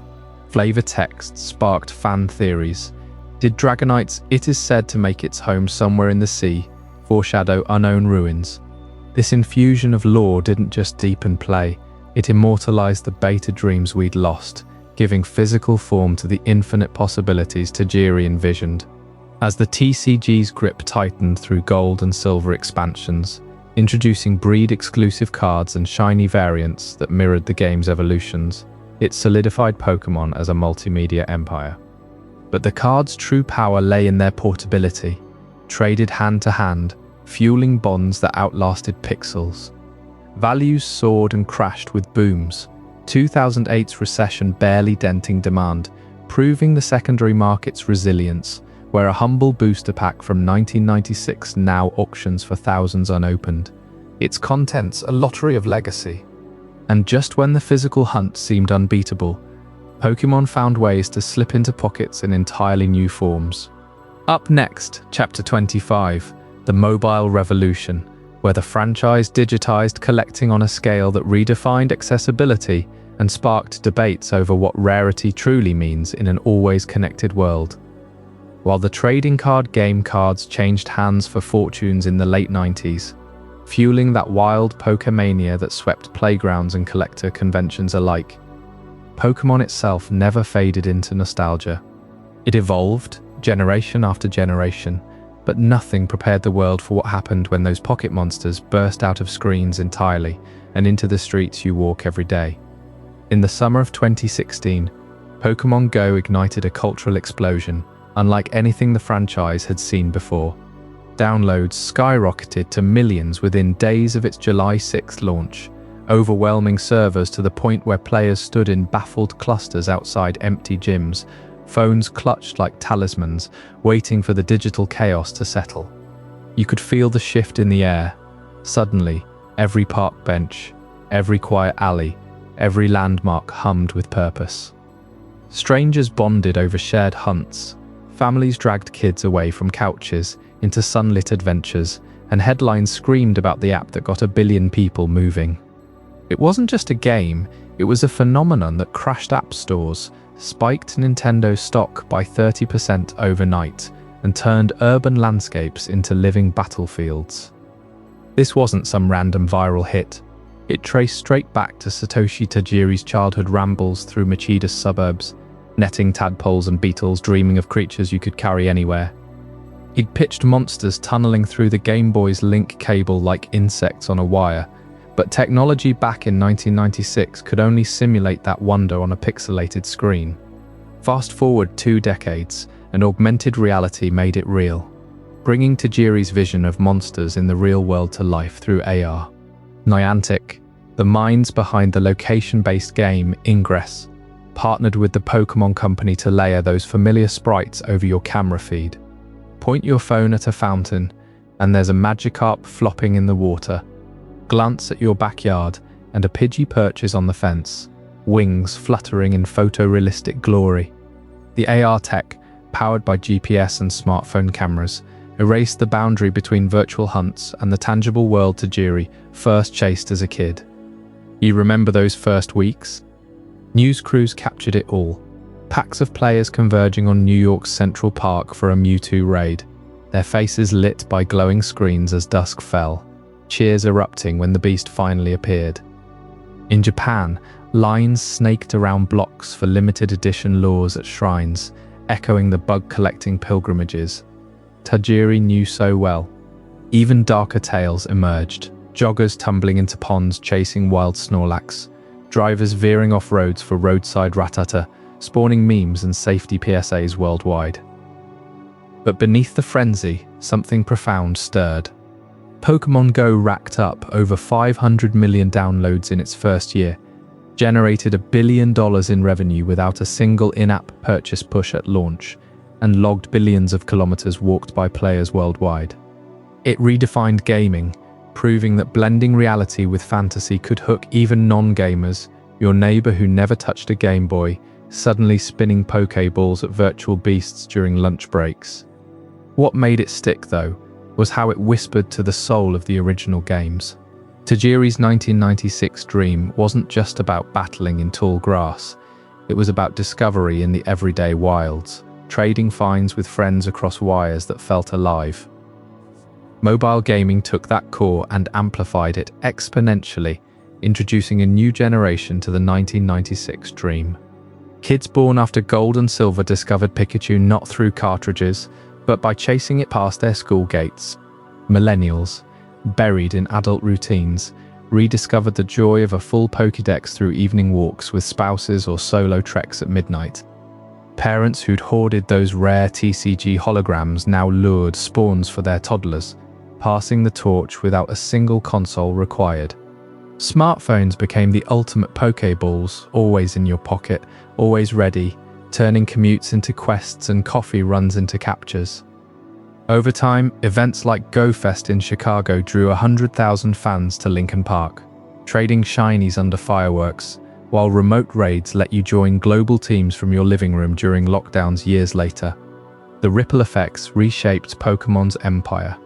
It breathed fresh life into a franchise, pushing 1,000 species, spawning spin-offs like Pokémon Sleep and Go successors that layered more AR depth. Tajiri himself watched from afar, his quiet satisfaction evident in rare interviews as his insect hunts scaled to planetary hunts. Yet, amid the glory, questions lingered about who steered this beast now. The developers coding late nights, or the overseers pulling bigger strings. That leads us straight into Chapter 26, The Corporate Guardians, where we peel back the curtain on the power players who've quietly shaped every catch, every evolution, and every billion-dollar milestone since the beginning. You won't believe how deep their influence runs. As Pokémon Go swept through cities and parks that summer of 2016, turning sidewalks into battlegrounds and strangers into rivals, Tajiri's dream of monsters roaming the real world had finally escaped the screen entirely. But this viral frenzy wasn't born in isolation. It was the latest bloom from a franchise that had already ballooned into a global empire, demanding guardians far more structured than the scrappy teams that birthed it. By the late 1990s, with games flying off shelves and kids trading cards in schoolyards worldwide, the sheer scale forced a reckoning. Someone had to wrangle the chaos of licensing deals, merchandise floods, and media tie-ins before the brand splintered under its own weight. Enter the formation of the Pokémon Company in April of 1998, a pivotal alliance forged by three unlikely pillars: Nintendo, Game Freak, and Creatures Inc. Nintendo, the heavyweight publisher with its iron grip on intellectual property, stepped in as the anchor, providing the financial muscle and distribution networks that turned regional hits into worldwide storms. Game Freak, Tajiri's original crew from those fanzine days in the 80s, stayed true to the creative spark, churning out the core games that kept the evolutionary engine humming. And Creatures Inc., spun off from the same circle of friends including Ken Sugimori, handled the intricate designs and back-end tech that made Pokémon feel alive across platforms. This wasn't a simple merger. It was the delicate balance between Nintendo's corporate precision, Game Freak's wild innovation, and Creatures' meticulous artistry, a tightrope walk where one misstep could stifle the magic or let it run rampant. Picture the boardrooms in Kyoto, where executives pored over prototypes late into the night. Nintendo pushed for scalability, ensuring every Pikachu plush or trading card aligned with the game's lore to avoid dilution. Game Freak fought for breathing room, insisting on experimental mechanics like the day-night cycles in gold and silver that added layers of realism. Creatures bridged the gap, refining models and animations so that a Charizard in a movie roared with the same ferocity as one battling in red version. Tensions simmered. Game Freak's 6-year grind on the originals had taught them the perils of rush deadlines, while Nintendo eyed the bottom line after that Koro contest spiked sales overnight, with 78,000 entries clamoring for Mew. Yet this triad held firm, evolving the structure over time.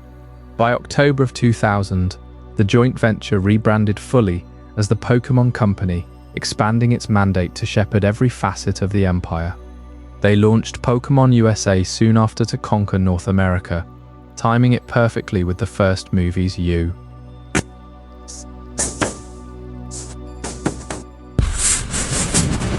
Debut, where Mewtwo's thunderous clashes mirrored the Game Boy's pixelated fury.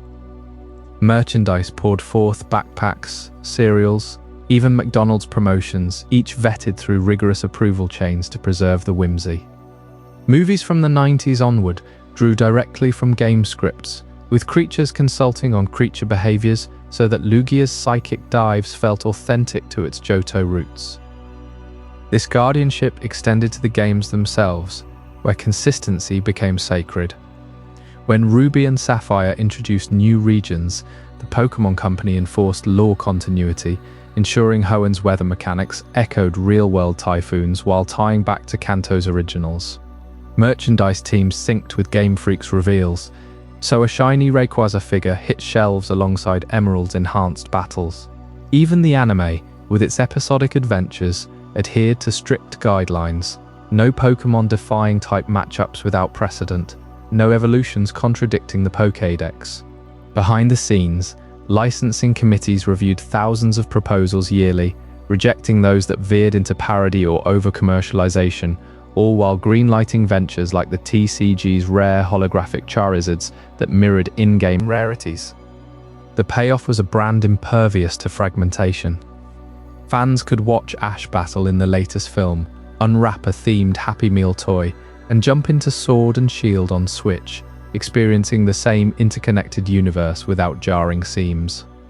Nintendo's oversight curbed excesses like reining in over-the-top merch floods during the late 90s Pokémania, while Game Freak's input kept innovations fresh. Think breeding systems that added generational depth. Creatures ensured technical harmony, from the link cable's trading legacy to Go's AR servers humming under their watch. Through economic booms and busts, this balance endured. When the 2008 recession hit, strategic cuts preserved core quality, letting Diamond and Pearl thrive. Heart Gold and Soul Silver remakes in 2010 honored Gen 2's legacy without alienating newcomers. Even as the roster swelled past 1,000 species, the company's vaults of design docs, better creatures from Space World demos included, kept evolutions grounded in Tajiri's insect collecting roots. But what truly binds this corporate lattice isn't just contracts and oversight. It's a philosophy of connection, threading every handshake, every capture, every trade across the franchise's vast web. We'll unravel that profound thread next in Chapter 27, The Philosophy of Connection. With the Pokémon Company now firmly in place, safeguarding the empire that Nintendo, Game Freak, and Creatures Inc.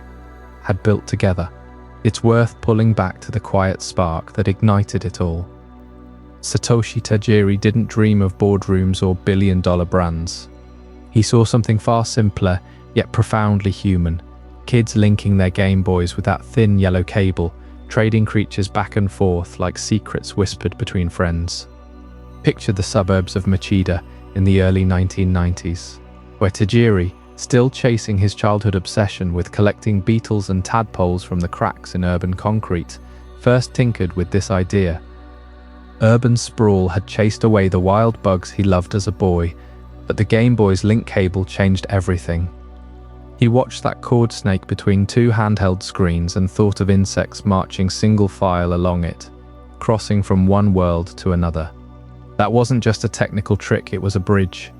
Tajiri's original goal was communication through gaming, a way to turn solitary play into shared discovery, forcing players to reach out, to connect in an era when video games kept us huddled alone. You've felt it yourself, haven't you?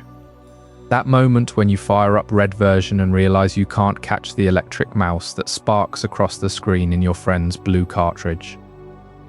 Version exclusives weren't accidents, they were Tajiri's deliberate hook, a psychological nudge baked into the code. Red has Ekans slithering through the grass, blue counters with Sandshrew burrowing beneath. You need each other to complete the Pokédex, to fill those empty slots staring back at you like unfinished puzzles. Trading isn't optional, it's the heartbeat. Hand over your Dratini, get a match-up in return, and suddenly you're not just playing, you're negotiating, trusting, building alliances that echo real-life friendships forged on playgrounds or late-night sleepovers. Psychologists call this the endowment effect, that irrational tug where something feels more valuable simply because it's yours. But Pokémon trading flips it on its head. You pour hours into raising a Venonat, only to swap it away, creating a bittersweet bond that lingers. Studies on social gaming from the late 90s onward show how these mechanics spike dopamine, not just from catching or battling, but from the anticipation of exchange. Version exclusives amplify it, turning scarcity into urgency. In Japan, kids lined up at Pokémon centers, cables dangling like lifelines, bartering under fluorescent lights while clerks watched the chaos unfold. One trade could spark rivalries or romances. Stories of players meeting lifelong partners over a misplaced Abra still circulate in fan forums today. This wasn't mere gameplay, it was social engineering at its most elegant. Tajiri drew from his Game Freak magazine days, where he'd swap tips and prototypes with readers, fostering a community before the games even existed. The link cable became his metaphor for human connection, fragile yet electric, much like the bugs he chased through Tokyo's fading wilderness. When Red and Green launched in February of 1996, that philosophy spread like wildfire. Classrooms buzzed with trades. Absent friends mailed cartridges across prefectures. The psychological pull was irresistible. Your collection felt incomplete without someone else's help, mirroring how we all crave completion through others. And it's why Pokémon endures as a universal language across cultures and generations. In rural Vietnam, kids trade on bootleg emulators, calling Pikachu Pika Pika in their own tongue. Brazilian favelas host midnight battles under streetlights, where version exclusives bridge language barriers, no words needed when a Gengar's grin says it all. Grandparents in Spain pass down yellow cartridges to grandkids, the day-night cycle syncing family routines across decades. Time magazine put it on the cover in 1999, not for the merch or the anime, but because it tapped something primal, the joy of sharing worlds. From the 1968 Ultraman capsules that inspired pocket-sized monsters to the shiny variants in gold and silver that made every trade a gamble, Pokémon speaks in evolutions and egg hatches understood from Seattle arcades to Seoul subways. Even as the franchise ballooned, Heart Gold and Soul Silver remakes pulling in players who started on the original Game Boy, the core stayed pure. Breeding mechanics in Johto added layers, letting you gift Pokémon with perfect IVs to new trainers, passing legacies like family heirlooms. Pokémon Go in 2016 brought it full circle, strangers converging in parks, cables replaced by Bluetooth, Tajiri's insects now roaming real streets. The version-exclusive strategy evolved too. Sword and Shield split the Galar roster, Legends Arceus dangled Hisuian forms, but the psychology holds, you need the collective to thrive. This philosophy threads through every generation, from the 151 of Kanto to the sprawling bestiaries of Paldean, whispering that no Pokeball feels alone. It's why a 10-year-old in 1998 and a 30-year-old today can link up online, trading Terrapagos for a vintage Mewtwo, bonds forming across time zones without a single word spoken. But what happens when that drive to connect pushes beyond our world into realms we've only begun to map? Next, in Chapter 28, The Infinite Horizon, we'll chase the edges where Pokémon's philosophy meets the unknown, unveiling horizons that even Tajiri couldn't foresee. Stay with me as we step into the endless. That simple act of trading, born from Tajiri's dream of kids linking their Game Boys like invisible threads between worlds, still pulses through every swap you make today, whether it's a rare shiny across online raids or a version-exclusive legend whispered about in hushed forums. It's the heartbeat of Pokémon, that psychological pull toward connection, ensuring no two journeys feel quite the same. And as we stand here, decades later, that philosophy doesn't fade. It evolves, stretching toward horizons we can barely glimpse. Game Freak, with Nintendo's steady hand and Creatures Inc., fueling the designs, keeps pushing boundaries, generation after generation. Think of the open-world sprawl of Scarlet and Violet, where your team roams freely under vast skies, echoing Tajiri's childhood forests, where bugs darted unpredictably. Or the Legends series, rewinding time itself to Arceus' mythic dawn, letting you chase the created deity across primal landscapes that feel alive with possibility. The next generation of lore beckons from those seeds. Rumors swirl of deeper multiverse ties, where dimensions bleed together, Palkia's space-warping rifts meeting, Dialga's temporal storms, Giratina lurking in shadows that hint at untold distortions. New regions promise biomes untouched by human hands, ecosystems brimming with Pokémon that adapt in real time to your choices. Their evolutions tied not just to stones or trades, but to bonds forged in augmented reality hunts or collaborative global events. Pokémon Go already proved it. Monsters slipping into our streets, turning parks into battlegrounds, neighborhoods into nests. Imagine that scaled up, your phone a portal to infinite wilds, where every step uncovers lore fragments piecing together the franchise's grand tapestry. Yet at its core, this endless expansion circles back to one quiet truth: the enduring legacy of a boy who just wanted to share his love for bugs. Satoshi Tajiri, knee-deep in Machida's streams during the 70s, cradling beetles and dragonflies like treasures, never aimed for empires. He saw joy in the hunt, the collection, the quiet thrill of showing a friend your rarest find. That purity survives in every Pokédex entry, every glossy sprite from Ken Sugimori's brush. Rhydon, the first they sketched, still charging forward as defiantly as those urban insects Tajiri chased. From those suburban crawls came Capsule Monsters, rechristened Pocket Monsters after trademark battles, pitched relentlessly until Shigeru Miyamoto saw the spark. 6 grueling years of all-nighters in his parents' home, Game Freak's tiny team soldering code under fluorescent hums, birthing Red and Green on February 27, 1996.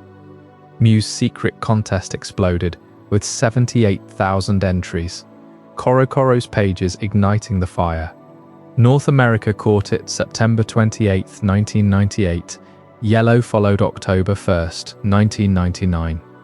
Gold and Silver doubled the roster to 251, breeding mechanics mirroring real nature's cycles. The Pokémon Company solidified in April 1998, Nintendo, Creatures, and Game Freak uniting to shepherd the storm. Movies, cards, anime, 65 countries, 30 languages, Time Magazine crowns. Heart Gold and Soul Silver remakes on March 14, 2010, layered nostalgia atop innovation. Each generation layered more. Ruby's contests, Diamond's Underground, Black and White's Moral Greys, Sword and Shield's Dynamax spectacles, and beyond. Final reflections settle on this, a 1991 dream sparked by a Game Boy's link cable snaking like a bug trail, swelled into the highest-grossing media franchise in history.